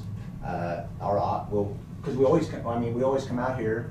I'm working on, at some point, there'll be an office there at my building across the street in Galva. Kind of like a meeting room where we can do training and all that. I'm gonna update that at some point. But that will start January 1st, 2022. And that way, see, I would have had to retire at 65, and the practice, I thought, well, if no one's at 65 gonna buy it, what's gonna happen? So this way I have a little more, it's a little more proactive. And then for the younger people that wanna stay on board, once I get to the point I do wanna retire, they have an incredible opportunity to move this organization forward and use it how they want to. Anyway, that just kinda, I told Tina, it's been a while back, but we just been, like the rescue counties, I haven't talked to them yet, but we've talked to all of our other clients, all the other government clients. And So you like us so well, though, you tell us first, right? absolutely, yeah, I enjoy you guys. But anyway, I just wanna let you know, and that's, it's gonna be actually gonna be there's a lot of cool things in the works right now that I probably couldn't have done in the firm that I can do in the government space. This last one, you'll have to laugh. Wichita State, because of they do the county clerks, the city clerks, and I've trained like them for 20 years. They also have what's called GFOA, Government Finance Officers of America, and they do the Kansas portion of that. Well, they have a new studio, and they wanted to know about a year ago, and I just hadn't had time. They wanted, would you start doing YouTube videos for city clerks, county clerks, and GFOA people across Kansas? And we'd even make an emoji of it. And that's how the emoji would actually be the one talking on the screen. Now, you guys know me pretty well. That's kind of scary, isn't it? Yeah. That's real scary. But Carlotta, Wait a minute, is there an emoji that can talk that much? Was it an emoji or was it a avatar? I don't know. I really don't know.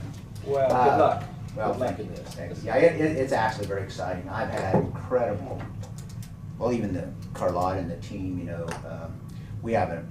that's all they do, that's all they've done, and they weren't gonna probably get to continue inside the firm, maybe down the road if I went there, and just depending on how the partners run with it. So our Wichita office has really grown. We're up to probably about over 40 employees in the Wichita office, and it's very more commercial, like, you know, and government. We're just the government people. You folks are unique. Yeah, we're unique people. Yeah, exactly. How long have you been with these people? Oh, good question. About a year and a half. Yep, haven't you? over a year and a half now. Yeah. Mhm. Cool. It was funny when she said council. I had to laugh a little bit. Her husband is literally in the spring will graduate from KU Law, and that's how a Nemaha County commissioner says you need to hire Carlotta. And I said, oh, okay, and so we Yeah. we met and talked. I thought I worked for Nemaha County. Well, it turns out I get to serve a lot more counties than that, which is fun. Well, thank you for coming today. Yeah. Thanks for having us. And literally, this thing is evolving every day. So if you have any questions at all, ask them through Tina or I think you all got my card or my cell number. We're trying to address this as we go, and we're going to try to have a few more Zooms. Dave, if you want to have some more excitement, you can sit in on some more of those. Every day's a learning There was experience. some deadline by the first of the year that we was wanting to possibly take care of those people that has worked with us for this year up to now. Yeah. That is- Carlotta could probably. Are you here? What days are you here this week? Are you gone after today or? No. We're off Thursday and Friday. Friday. Yeah, we could. We'll get back with you now that they've approved. We'll get back with you and we'll try to figure out a game plan on how to get everything updated. And then we'll. I don't think that would be that hard. Are you thinking they could just make a motion by 12/31 and then they wouldn't have the final numbers because we kind of need the final hours for 2021. I think when they make the motion, that would really just matter whether they want to have the expense for audit purpose in this year or not. Next.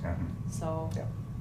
but I think anyways, getting started and just getting you maybe the hours worked on the table and the number of employees, so you can kind of look at what ballpark you'd be looking at, how much you'd be spending on premium pay. Well, and you also Probably mentioned good. in phases, could we do a 2020 phase 1 in December of this Yeah, year? because we already have those numbers. You already have those Mhm. numbers, you can make a proposal Yeah. to us in Yeah. 2020, and then in Mhm. January, we could look at 2021. Yeah. Sure. Would that? Sounds lovely. Sounds like a lot of fun. Just push a button.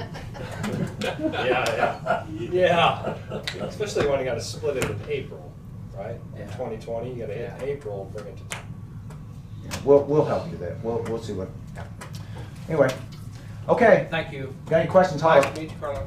Nice to meet you. Nice to meet you. Okay. And keep this guy straight, because he gets. I will. Okay, all right. I'll give him a check. He flies in and out of that big truck. the he gets camel lunch rider. back. Yeah, absolutely. Well, thanks again. See you. Yeah, see y'all. Yep. Let's go.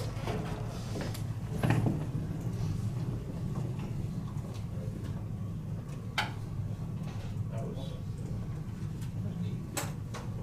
So nice having them around. Oh. For sure. And now, Mr. Brad. We've got cleared, we got a lot of time for you. All the way to Road and Bridge. You're almost done. Just trying to decide which to do first. Probably, let's do an executive session for 20 minutes on contract negotiations. Okay. As you with the updates on that. Ready for number 2 with consultation with our attorney? Yes. Okay. I move that we recess into executive session or discuss contract negotiations under number 2 for consultation with our attorney, attorney-client privilege pursuant to KSA 75-4319B with the board, Brad and Tina. Is that correct? Okay. For 20 minutes, that'll be from 2:15 to 2:35. Is there a second? Second. Second with Jonah. All those in favor say aye. Aye. Aye. 5 vote. Yeah.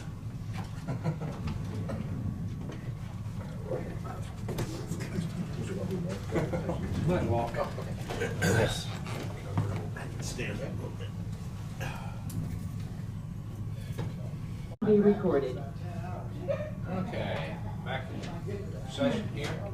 Now the executive sessions, no decisions. And so we're at 2:40. Well, we're real close to 2:40 for Road and Bridge. Bryce, if you're listening, will you come on up or get online? While we're waiting for Yeah. him, wondered just in terms of the board, how you'd like to proceed. We've gone through the tax foreclosure policy, which we really do need to get in place. Made all the revisions to that. I was gone on Friday and I had some surgery in Kansas City. But That's done, and I emailed it to each and every one of you not very long ago. I apologize. Tina reminded me, I wasn't back in town until later. So that's ready to go as far as I'm concerned. I made some additions and some changes that were consistent with what she's used to seeing. And then I made some in there that, depending upon who you designate, for example, on publications, whether it's an independent consultant or whether it would be done through treasurer, or, you know, how it will, there's some inherent flexibility in that. I also, my fault, at the auction section of it, I duplicated the pre-auction. This now has, the one that I sent you is highlighted in yellow for the auction, and that's really the things that are statutory, that are required. You can't bid if you're currently delinquent. You can't convey to someone who is currently delinquent. You're required to sign an affidavit, which I'm not sure we've been doing. Tina, you may have seen it, but I haven't. I didn't catch Susan to find out, but it is something we should be doing at those sales. It's and I can prepare the affidavit if need be. I spent a fair amount of time going back. It's been a few years since I've done those, and I went back with someone from Wichita who does them all the time, and kind of the entire procedure and the checklist and all of that. So we kind of knew what we were doing. The affidavit that you're not delinquent on taxes. Yeah. We're not buying for somebody And that else. you're not buying for someone else and all of that. What Had happened? to sign that Yeah, it before. seems to me like they are doing it. And what I just haven't seen one, and I guess I want to see it. Yeah. To know if, you know, and of course, whoever does them will want to review that as well. And we had it happen at the last one. Right now we know that the person that bought it was delinquent. That- and I was told that. But it was another person sat there and they put it in that person's name. And so. So can you take the property back? No, I mean, it's legal for that person to sit there, you know, they're there and they don't have no delinquent taxes, they won't put it in their name. But how long will it last like that way, you know, I know that it's. It is frustrating. There are a few things that we can do to frustrate that particular plan and purpose, but you're right. Ultimately, there's ways around a number of things. Yeah. Or can you just bring it out, like, after a tax sale, if it's delinquent in the first year, after the first 5 years, it goes right back? Yeah. I mean, there are ways, there's nothing that precludes us. That way, hey, you bought it at a deal, stay up on this for 5 years, or you lose it. Or that it comes back up again. It's gonna be at 2 In years order now. to No, fulfill I'm just the saying process. expedite it. As soon as the moment you're late, it goes back into the next one. But then you're gonna run into the issue, well, no, I guess I could. Is there What do you any- think about that? Is there any state statutes, you know, that Yeah. apply to a procedure like that? No, but it's not, there's none that prohibit annually utilizing, you know, they have now set it up so that most counties won't do that as a practical matter, like we talked about. We want to give them a year, so basically it's really 3 years by the time you get to it anyway. And so, but there's nothing that precludes and says it must be that long, you know, that kind of thing. Once it's delinquent, it triggers the ability, the condition precedent has been met to go forward. You need to get one, and make an example, so the rest of the people will do it. You know, I'd like to go back and look at some of those that's been bought and see how, if that's What's sitting happened? there. Yeah, I See agree. who's living there, No, well, so the ones I'm thinking of is not even living in right now. And just look at it, the guy at the bottom, whether they paid the taxes on it or not. See whether we got that problem correct, what it. Bylaws for the land bank are done, set up in your first meeting, as at least my notes reflected, on the quarterly basis was January. And then on your public forum, needed to change that up there too. I still left it as public forum at the top, and it should say public comments. It did change, I changed it in the body of it, but I'm so used to using public forum, I left that there. I'll make that change. I did not, because I'm gonna give you a different one, for agenda setting and those kinds of issues. It got to be kind of long, so it was making this thing a little bit unwieldy. I like those policies to be something someone can read in 20 minutes. So I'm gonna do a second one for, you know, the agenda creation, et cetera, and get some input from Tina as well on that one. But anyway, it's done with all the changes that we needed to make for it. The 3 minutes, the address not being in the minutes, I specified all of those various changes throughout, so those are Whatever ready. Tina deals with that, so I strongly rely on whatever she has to say about that, because that's the person, I guess, On the or agenda. is it one of your clerks that has to deal with that whenever it comes? Oh, well, it just depends. I mean, if it's just a regular, you know, nothing Yeah. They can. unusual, they do it. The And if business it's- side, yeah. They- If it's unusual, it gets bumped Okay, to it's me. bumped, okay, that's okay. Cool. So Bryce, are the you ta- listening? Are you on there, Bryce? I see BG. He's on. There we go. Hear me? Barely. Just barely, Bryce. Keep me Christmas, I'm right in front of the microphone. It doesn't You work. ready to come up or something? There, keep going. What's that? There's your better. Get No, better. I didn't move. Okay, that's better. You quit whispering though. Do what? You quit whispering though. Okay, gotcha. Well, go ahead, Bryce, with what you got. You're talking as far as, so Travis isn't coming in? He already did. He already has. Oh, he did, okay. I'll just come up, because I got some stuff to hand out to you. Okay, All right. thank you. Okay, so back to the policies. Tax foreclosure policy is ready. Can we take action on it today? Did you talk to the treasurer about it? No. That's the other, I planned on doing that before I realized I was gonna be out of town. The only, and I don't think there's anything within it that there should be any problem with now. I just want her to be familiar with it. If you prefer, I will take the responsibility for that, but Did you send her a copy of it so she can I review can, it? yeah, I can do that. I'll get her on the phone as well. On bylaws. Not building commission. Land bank. That's not something, you'd ultimately, when you convene at that point, you can go ahead and perform if you want. First meeting in January. Yeah. We'll be all right. We'd have to have it on the agenda for 11:30. And you can, announce that first one, since you're the body that bring it in. I thought there was an organizational meeting. that's what I was- set. No. We just want to make sure. That may be, what you say. Yeah, yeah. Yeah. Actually, So that's something, 11:30. Tina, I think is right. We set an organizational meeting for that final, get everything together in December. Yeah, that's right. And it was one of the regular meetings. First it was meeting 11:30. in December. Occasionally. Yeah, I thought there Now was. that you mentioned that, Yeah. I'm certain that's right, because we wanted to have it ready so that they would be doing regular meetings in January. You should have got something Six, six right? right. Yeah. I'll have to look. I've got it in the big file. It's probably in those minutes. Are we ready to move to Bryce? Yes, Bryce, go ahead. We're only 5 minutes behind, we've got time to look anyways. No. Well, no, we don't. We don't, okay. Keep Got going. more things to talk about. Okay, gotcha, okay.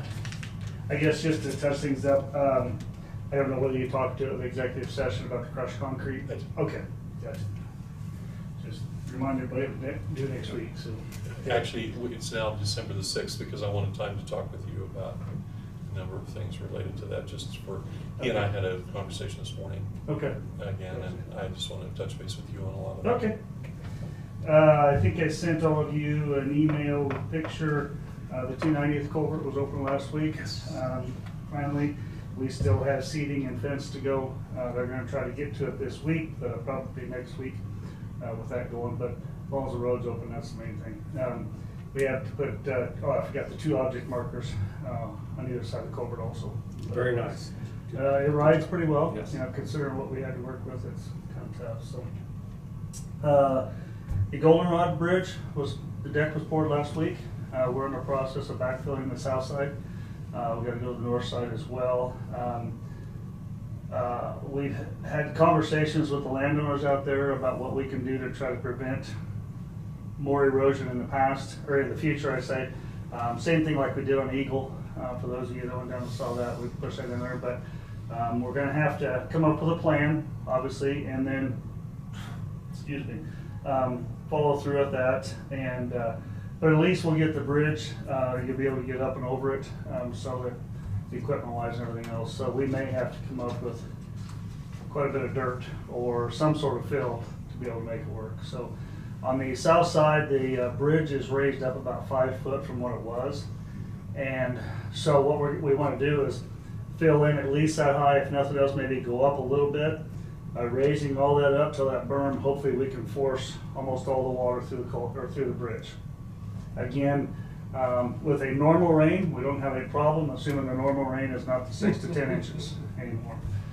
When we get that kind of rains, it's a crapshoot. But anyway, so spring. What's that? Every spring. Yeah. There's a 6-inch rain every spring. Yeah, and so, but anyway, currently working on that. I was working on position descriptions we talked about at the meeting, and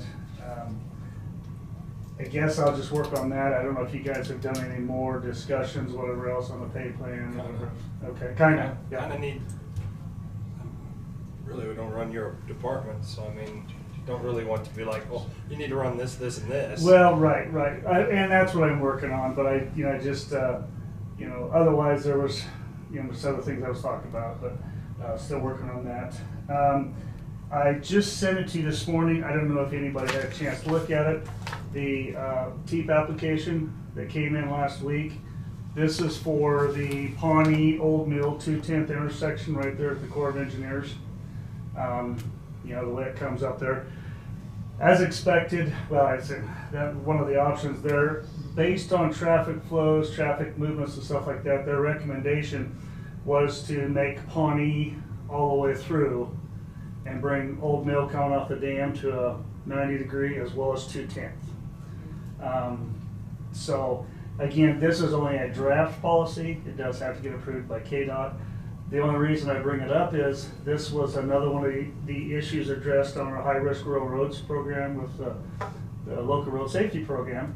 And so this would be another good opportunity to put this in there, assuming they would come up with a 90% to pay this kind of stuff. That deadline is the 1st, is December 1st. So, yeah.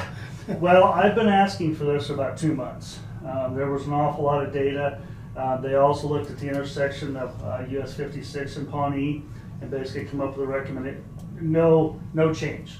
Now, that doesn't mean that won't change if we do this project and we have more traffic on Pawnee, then they may look at something. If there's more accidents, whatever else.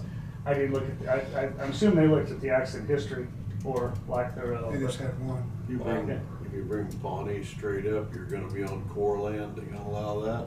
And honestly, we talked about that a year or two ago, Scott and I, anyway, we talked about that, and he said actually that will speed things up because they already own the land, it's just the permits are right off and we got to. I mean, I just know how they've handled some other issues over the years. Yeah, and that's what he said too, because if we had to go, purchase property and everything else, it would be a mess, but he says we already own it. And not knowing what the geometrics would be, I don't think it would take too much change other than maybe the very end of Pawnee may get straightened out a little more, but they would still have the land coming up. We'll have to make sure that we get past the guardrail before we bring it into Pawnee, but I guess what I'm looking at, I did send an email requesting possibly a little extra time to get this turned in if the commission would like to do that. Now, the other thing that I just happened to be looking at was I went back to the local road safety program and I noticed that one of the other roads that they were requested that could use some work is 290th from K15 over to, can't remember, it's like 5 or 6 miles across there. Now this is the same part of the project that we turned in the cost share, that we didn't get. So I don't know whether it would be worthwhile to turn around and try to put this back in there under that program. Again, it would be at the 90% funding as compared to the funding we had before. 290 is east of K15? Yes. Yeah. We had turned it in all the way from K15 to 77. Right. Okay. This was So, just coded. Nighthawk or something. I don't remember sure what it was, but I was like, oh, I totally forgot about that because I don't know if they have vehicle runoffs. I didn't really look at it too much, but so I guess we have either one of those options, and I guess I kind of like to wait to hear back from KDOT on whether we would get an extension as of the 1st, because that's what, Tuesday of next week, Wednesday of next week. So gonna be a pretty quick turnaround next week, but it can still be done. So anyway, and then if you get a chance, you guys can read the report. It's just, I mean, it's bedtime material if there ever was that you could be learning about turning movements and all the other stuff. So, but that's very, very nice because all that information was covered under that TEAT program, so it didn't cost us a dime. So that's very nice for the federal government. So, well, I say it didn't cost us a dime. There was no cash out of pocket for Marion County. Let's put it that way. It was paid for somewhere.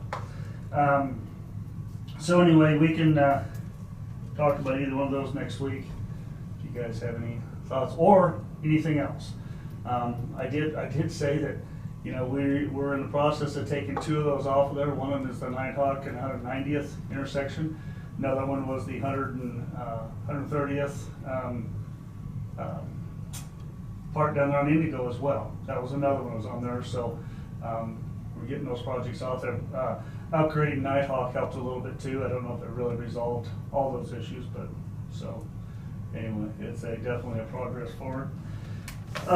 Lastly, I wanted to give you guys you asked for kind of costs and everything else for the bond issue and things like that. So I should be a copy for everyone. Sorry, Brad, I didn't make one for you because I really didn't think that lawyers deal with words, we deal with numbers. It's a bond. Oh, bond, okay. So, but anyway,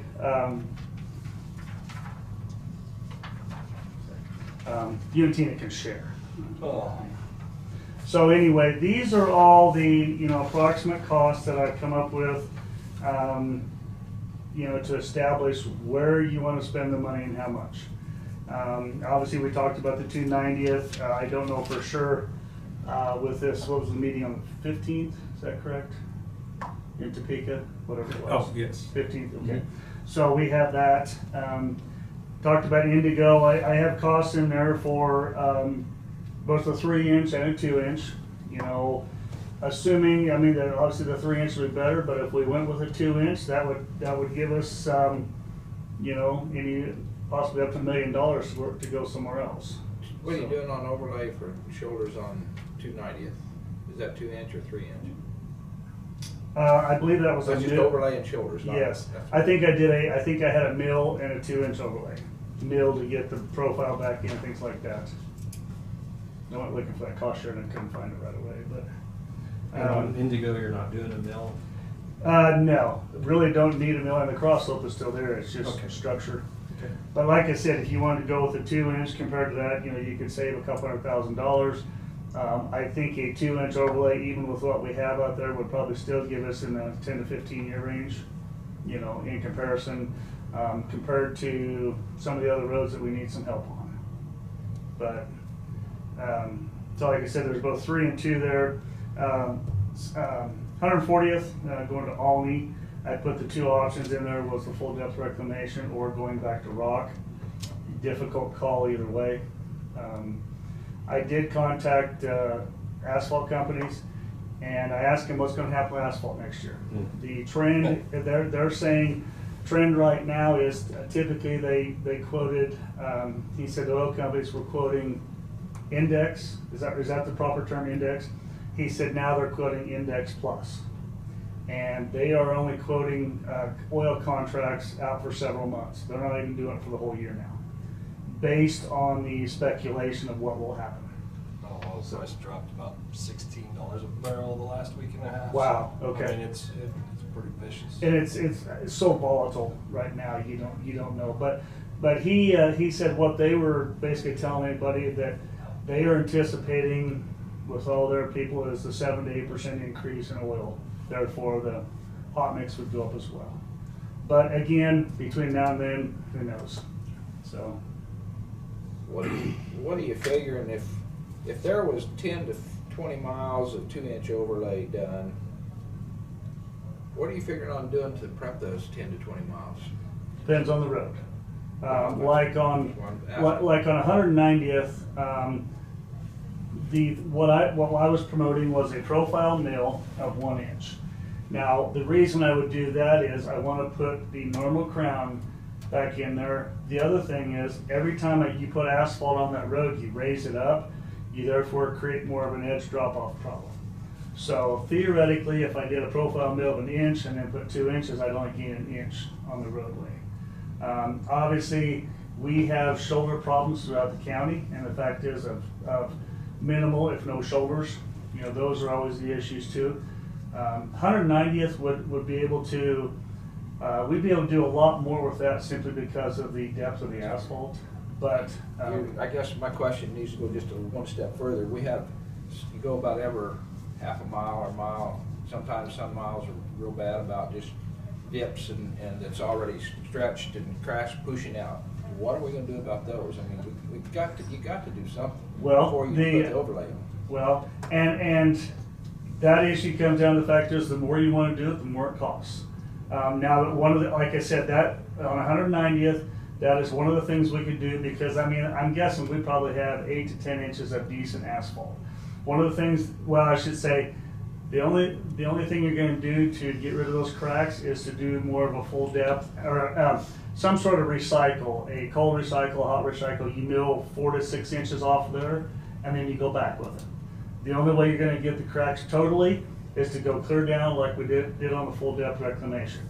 That's very, very difficult when you have a road with that much traffic and heavy traffic going to and from, back and forth. So again, we can do whatever you want to, but in order to make that, the deeper you go, the longer it's going to last. Since that one's deeper, would that process like it was used on Indigo a number of years ago work, where they're just melting it? Well, basically? and again, the more you do, the more you want to do out there, the better it's going to be. But it all comes down to money. That's proof, Kent. What they did was already showing up right after they just went over. They just milled it up, heated it up, put it back down. Yeah, right. Within 6 months, it's already going right back in the same holes, doing I'm exactly the just same thinking thing that I was talking if about. this out here though is a lot deeper than 190, Indigo. yes. I agree with that. I Yeah. agree with that. Yeah. Yes. Now, It might work. and Yeah, it honestly, might. Yes. I've heard, last week or so that, the 190th, when they did the new asphalt, it's been like almost 20 years ago now.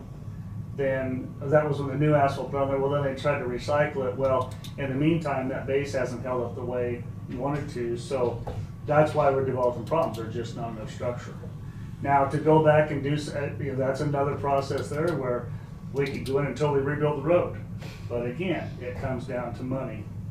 So, I mean, if we went with a, say for instance, a cold recycle with lime slurry on 190th, we'd probably be up in the neighborhood of $300,000 to $350,000 a mile. So, you're going to add another $1 million, $1.5 million just trying to do that. So again, how far do you want? That's what I said. Instead of doing a 3-inch on Indigo, if we went with a 2-inch, maybe some of that money could go to something else to buy us down the road. So,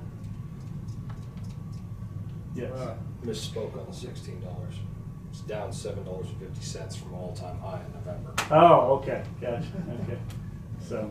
Well, I just think from what I heard from the board that if we're going to do the 7 miles, we want to do it right. And that means take care of the base somehow.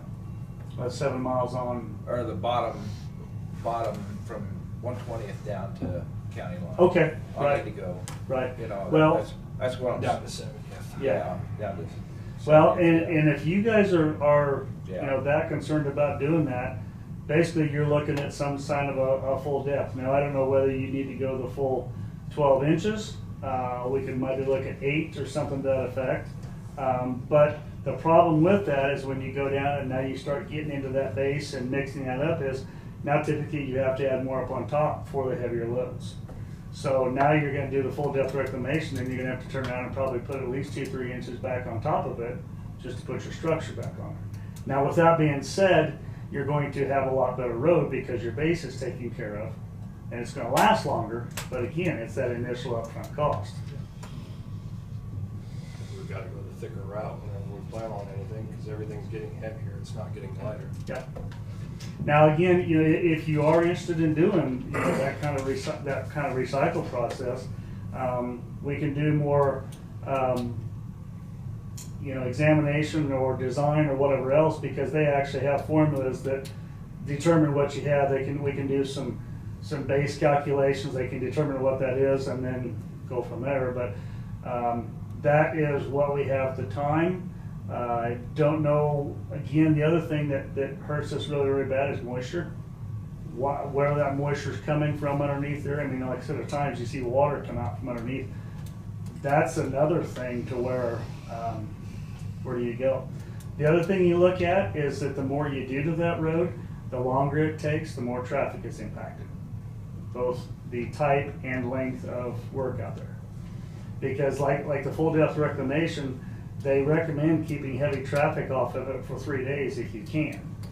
Well, again, we're going to close. If that's the case, you close the road. I can guarantee you, we're not going to get that road totally closed. Plus, we have people that live on there. So now we may face the issue of if that 3 days, if that doesn't set up again. Those are just all things that can be considered or whatever else. So. No matter what, you're gonna close the road. I mean, closing the road, I mean, yeah, there's gonna be a few people handicapped, but you've got 15 to go over, you've got 56 to go over 15 and go to Newton going south. I mean, I totally understand. From Hillsborough. And So you do one side at a time, but you only, if you don't live down that road, you can't drive down to get home. Yeah, but what we face is, if we're not out there, and it doesn't, if we are out there, I can get through there. You know, I drove around all the road closed barricades, so I don't have law enforcement capability, whatever else to say. My thought was, hey, if you're gonna be out there, we'll give you a little red flag you put on your antenna to allow you to be out there. But again, or we have the people, we had one lady came through and she said, well, my GPS told me to come up this way. You know, and they get halfway through. There will be a lot of people that say that. Yeah, one guy was even pulling a boat. One guy was pulling a camper. Well, I was on my way to America, you know. So that is the problem that you face with that kind of process that is slow. Now, granted, again, once we're done, we have something. But I wish there was just okay, you've got this, you do this. And I think the people tells you close the road, and even though they want a decent road, I mean, you close the road and build the road. I mean, that's. If you close the road, they're on their, I mean, they assume the risk. Their insurance won't cover them if they're wrecked. They do, but that doesn't mean anything. You know, I mean, I still doesn't take away, I mean, it still takes away from your finished product. Yeah. I mean, you try to do a good job at the end, and yeah, these little ruts here or there throws a whole. And you know, I mean, it would be different if we could only get passenger vehicles and trucks out there. But, you know, if that's the other thing, if we're working on this project 2 to 3 months, happens to fall in harvest or whatever else, you know, we're going to face that as well. That'd be bad. Well, like I said, and I wish that we could specify you can only work between A and B, which is the time frame. Hopefully, when you set that time, you miss the harvest. But the other thing is typically you'll have fewer bidders and you'll have a higher cost because now they don't have the flexibility to be able to work things around. Right. So, Board, how do you see all these figures here? You want some time to soak these in and see what we can come up with? I guess I would probably encourage that. I mean, because well, and the fact is that, you know, you guys have said you were looking for X amount of dollars in a bond issue, and I guess it would kind of be interesting to have you guys get together to determine, you know, where you think the best way to go. I wonder if we shouldn't have bond counsel come in the first of the year and just kind of enlighten us. Yeah, you see what happens. See what it would do to. What's his name? Dave Arterberry. David Arterberry, yeah. And Jonathan Small is the one that has helped us before, but he's retired. Oh, he is? Well, whoever followed. Yeah. Yeah. But like I said, it's just a matter. I mean, honestly, when I added these up, $18 million, but you take probably $1 million or so out of that based on which option you want to take. But even at 15 million, that's still roughly 3 times as much as you're talking about in a bond that you have to worry about. Now, I did put in there Kansas. I split it out. 15 million, not very. Yeah. On Kansas, I did split it out in the first 1.5 miles down to the fertilizer plant and then the other part. Honestly, from what I'm being told is, if we did do that project, I would probably bid it as an alternate to say either base and concrete or base and asphalt, and just see which. I mean, either way you go, you're still going to get a good product. To see how it comes out. Yeah. For Kansas? Yes, for that first 1.5 miles from 56 yeah. down. Well, basically all truck route. You know, I mean, the trucks coming out of there. I think it's. You talk concrete on that one, all right? That's what I'm saying. You can either bid it asphalt or concrete. The good thing about going with concrete is you How get thick does it gotta be, concrete? 8 inches. That's it? Yep. And that's what they're doing a lot of highways. I thought it was 12 or better. Nope. What they're doing is they've modified the mixes now, so where it's a better mix for pavement. But the other thing is that we could go with a non-reinforced dowel jointed, like the basket I brought up here. You could do that, or we could do a continuous reinforcement. Either way you go. The one thing that concrete does have advantages, it's locally produced for the most part. Cut out sections and replace them. Well, yeah, I mean, that's the case too, but you do not pay for that freight to get it here. Yeah. Now, the bad part about it is typically, I would say probably about the same time as far as construction, because if you could do it and do it as a slip form paver, it would be better. But then that also means, again, shutting down the road for with concrete, you're probably talking 7 days minimum, just to be able to get through there. Where asphalt, you could basically, once you got one lift in there, they could drive over it as long as it wasn't too much. But those are all conditions that we can work through. But and then we talk about we got Quail Creek up there too. That especially that north 2 miles is really really bad. Limestone's kind of the same way from county roads on concrete though. In the city is different. Your pavement was 25-year, concrete was a 40-year, was what you based your figures on. What's county? I mean, that's got to be a lot different. You're dealing with a lot different tonnage. So well, right. Typically, let's put it this way: you can design the pavement for what you want. If you want a 40-year pavement, you go out there and you pour 12 inches of concrete and 12 inches of rock. It's going to last that long. You put it into the economics of scale. It says typically concrete, they anticipate 25 to 30 years. Asphalt is 10 to 15. Very similar to what you'd say with a roof on your house. You put asphalt shingles, you replace them 2-3 times compared to what would be for a steel. Similar for concrete and asphalt. You just never know at the time if you've got an asphalt plant close, like we had talked about, maybe you can get it done less expensive. Also depends on the concrete guys, how much time they have available to be able to put forth a job for 6 weeks, 2 months, whatever else. The other thing that the concrete would help too is we'd have at least two local contractors that I'm sure would be interested in it too. One in Marion and one in Hillsborough. Same contract? No. I mean, same concrete supply? Yes. And again, it'd be ready mix, which, I think a ready mix supplier would probably have enough trucks to be able to do that. If it was a several 100-yard pour for one day, and then you'd have to let it cure and things like that. But I'd love to say we could use concrete more often in some more places, like white topping thing. Those are very, very expensive unless you're doing just an intersection. So, yes. What about the wind farm? Are they moving their concrete plant? They probably would not be interested in that because they just want to do their stuff and be gone.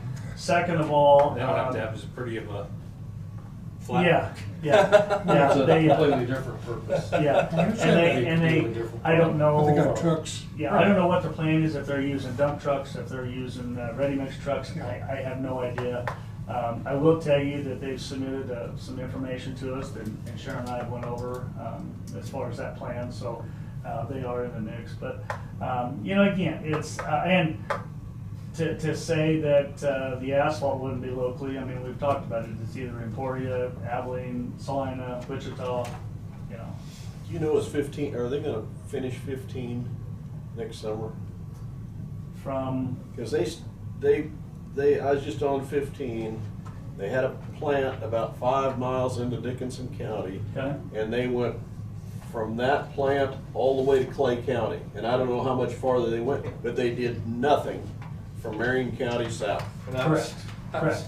was awful when they first did it too. Yeah, It was and all that's- over I'm just me. wondering if there might be a plant in there next week. The only thing that I know of that KDOT has planned is the project I told you down on Highway 50. And I did see where they let a contract for crack repair on Highway 56. Don't know if that's the concrete portion or if that's the portion that actually goes north up through Lincolnville. So, I just kept thinking, why would they not? well, the whole stretch of I can tell you exactly what it is. It's based on county line. They determined that, because that, south of there, I think they did whatever it was, and hadn't did anything up north. Everything is pretty much based on county lines. They also use that for their database. Every county gets X amount of money. So, when they do the next project, they'll go from the 56 junction up to the county line and then stop. So. But I mean, years ago, they used to start at 56 and go. Well, just keep and going. sometimes they do that. It depends on how well the road is holding I up. thought, well, maybe next summer we'd have a plant down here. Yeah. And, Need one down by Burns. do what? Need one down by Burns. You know? It's kind of nice in Butler County, and then you jump over and it's rough, and then it gets better as further you get into Marion. I can tell you from my experience that I think KDOT right now would probably look at their roads and said, you know, our roads are not near what they used to be. But when they started diving into the bank at KDOT here 6, 8 years ago, 10 years ago, and took all that money out there, they've really, really been struggling as far as those overlays. But, you know, it comes down to everybody else. You gotta have money for everything, and so. But anyway, if you have any questions between now and then or whatever else, feel free to, you know, to ask or come up with different alternatives. I mean, any way you look at it. It may be such thing, Kent, is what you were talking about. We hear news from him, and there may be a number that we pick, and then we make it work for what the worst ones are. Yeah, I think the first step is meeting with bond counsel to determine what we can actually bond. Yeah. And it's like I said, I mean, I'd love to have 15 million. We could do a whole bunch, but it just ain't gonna happen, so. Yeah. Well, So. anything else you got, Bryce? I believe that's it, unless you guys have anything. Any county commission? Mhm. I just want to follow up on 290. Commission previously committed to 1.6 if we got the 2.4 Right. cost share. Is that still the wish of the commission? Yeah, if that could come through. Okay. Well, that's what we have our meeting set for December 15th, Secretary. So I want to, that's why we're talking about all of this. I just want to make sure before we go. Yeah. But that's still the commitment the That's the commission's best, on. If we, that's the most amount of miles for the money spent. That's about bang for the buck. that's what's in my mind. I just want to make sure the rest of the commission's on the same page. Okay. Now, thinking outside the box, should I ask the question that, you know, hey, KDOT, in order to help this out, we put part of this into this HRRR project? You know, talking about that, the project from K15 to wherever it was, on Limestone, wherever it was, so that allows them to pull from another funding source as well. I don't. Anything that gives us the best chance. Well, again, I don't know if it's worthwhile, but I'm just saying that, you know, maybe that's something that we can use to our advantage. I guess I'm curious why that stretch is designated high risk. Well, I think it's probably runoffs. You know, there's very little shoulders out there. I really don't, I just looked at it right before I come up here and that's what I saw. But I mean, And the other thing is it'd be very difficult to, but I know there's a lot of stretches up and down and through there too. Yes. So they may be saying site problems, Okay. which would throw us in the next category of, okay, now we need to cut out the hills, fill out the Right. valleys. I don't know. I can find out more information about that. But I just thought, again, that's another funding source. Sure. Most of that stuff comes through the feds, so. Where did I see one of our bridge culverts, or guard railings hit? It's been up on the end. Oh, on 130th and Indigo. 130th, yeah, that's what Yep. I'm seeing this morning. Yeah, they had, that was last week or the week before, Okay. that supposedly, the story that's in the report is that they had a lane avoidance system that when they met a car, it said, oh, you need to move, and just drove them right off the road. Again, that's what's in the report. So, now, It said you need to move. That's why you shut that off. I'm just saying, but, Basically, you're not on a super highway. yeah. Now, I talked with Brad, typically in the past, they've always said that when a guardrail or an end section is damaged, you need to bring it up to standards. I have since found out, I talked with the KAC representative. He said he had not heard of that, but he said he's always taken the approach that they just go back and fix it with what it is. But one thing that we can do is we can change the end section. Now we just ended up with what they call a shoe. He said we can actually go in and basically put in the end terminal that's rounded with the hashes on it. So he said you're actually improving it, even though you're not making it totally up to date. Because if we, well, of course it'd be an insurance thing, but if we had to bring this up to current standards, we'd either have to extend the culvert, we'd have to put new anchors to the culvert. We're talking a lot of money, and again, it would be an insurance thing. So I guess I leave it up to Brad. I don't know if there's any other information that. And when we talked about it, I was kind of at the same place that we talked about originally, that it was up to standard, but Yeah. if he says he's not heard of that, Well, I'm and good with that. ultimately it comes down to the fact is we can do whatever we want until it gets Yeah. hit again, and Yeah. then we, Yeah. begin again. Yeah, well, yeah, and so, but like I said, in order, because right now they've got little 4x6 concrete posts coming off the top of the culvert, and that's what holds the guardrail. That's not anywhere close to what needs to be done, so. All righty. Thank you, Bryce. Thanks. Okay, where's my agenda? We're down towards the end of the meeting here, public comments. Yeah, she just stepped out for a second, so. Anybody else have anything else before we get into public comments and commission comments? Just to clarify for me on the policies, are we just gonna hold off on the tax? Well, I'm walking straight in there with a physical copy of this one when we leave, just to be sure that she and I've had that chance, then I'll talk to her tomorrow if she's had a chance to read through it. Then I'm done with that portion. Okay. But if, given that we did talk about that and flat ran out of time last week. Sure. I think I would feel more comfortable if the Yeah, treasurer no, I had a agree. chance to be on board with it before.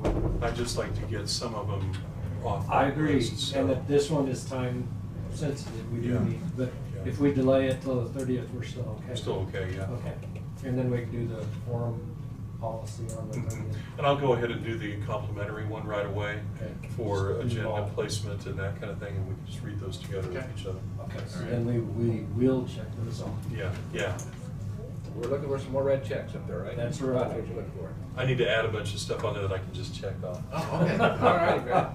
Now, we're getting ready for public comments, which we see none on the board up there. So public comments, commission comments. Does anybody have any for, to finish up on?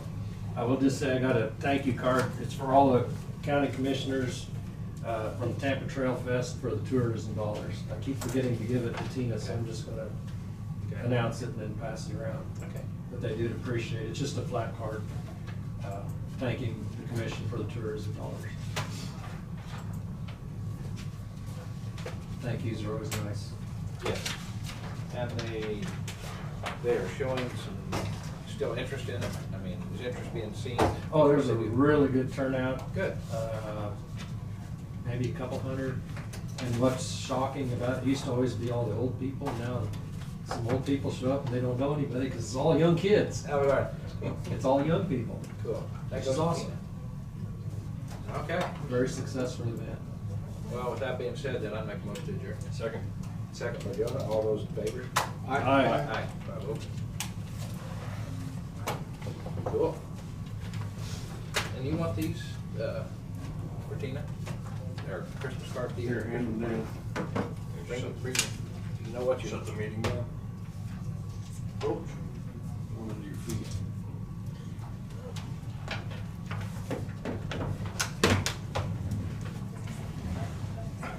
It's a short one, Dick. Huh? You didn't tear it off at the reindeer. This conference is no longer being According to recorded. the instructions. He wanted to keep the I want to say that. Yeah, I was just gonna put my hand on something. It's not gonna work out well. Gotta be Oh, different. we had a tragedy in our commission room. The sixth meeting, I will not be here. December 6th? No, okay. You gonna miss the bylaws maybe? Maybe. Whatever you bring up that day. Well, it's the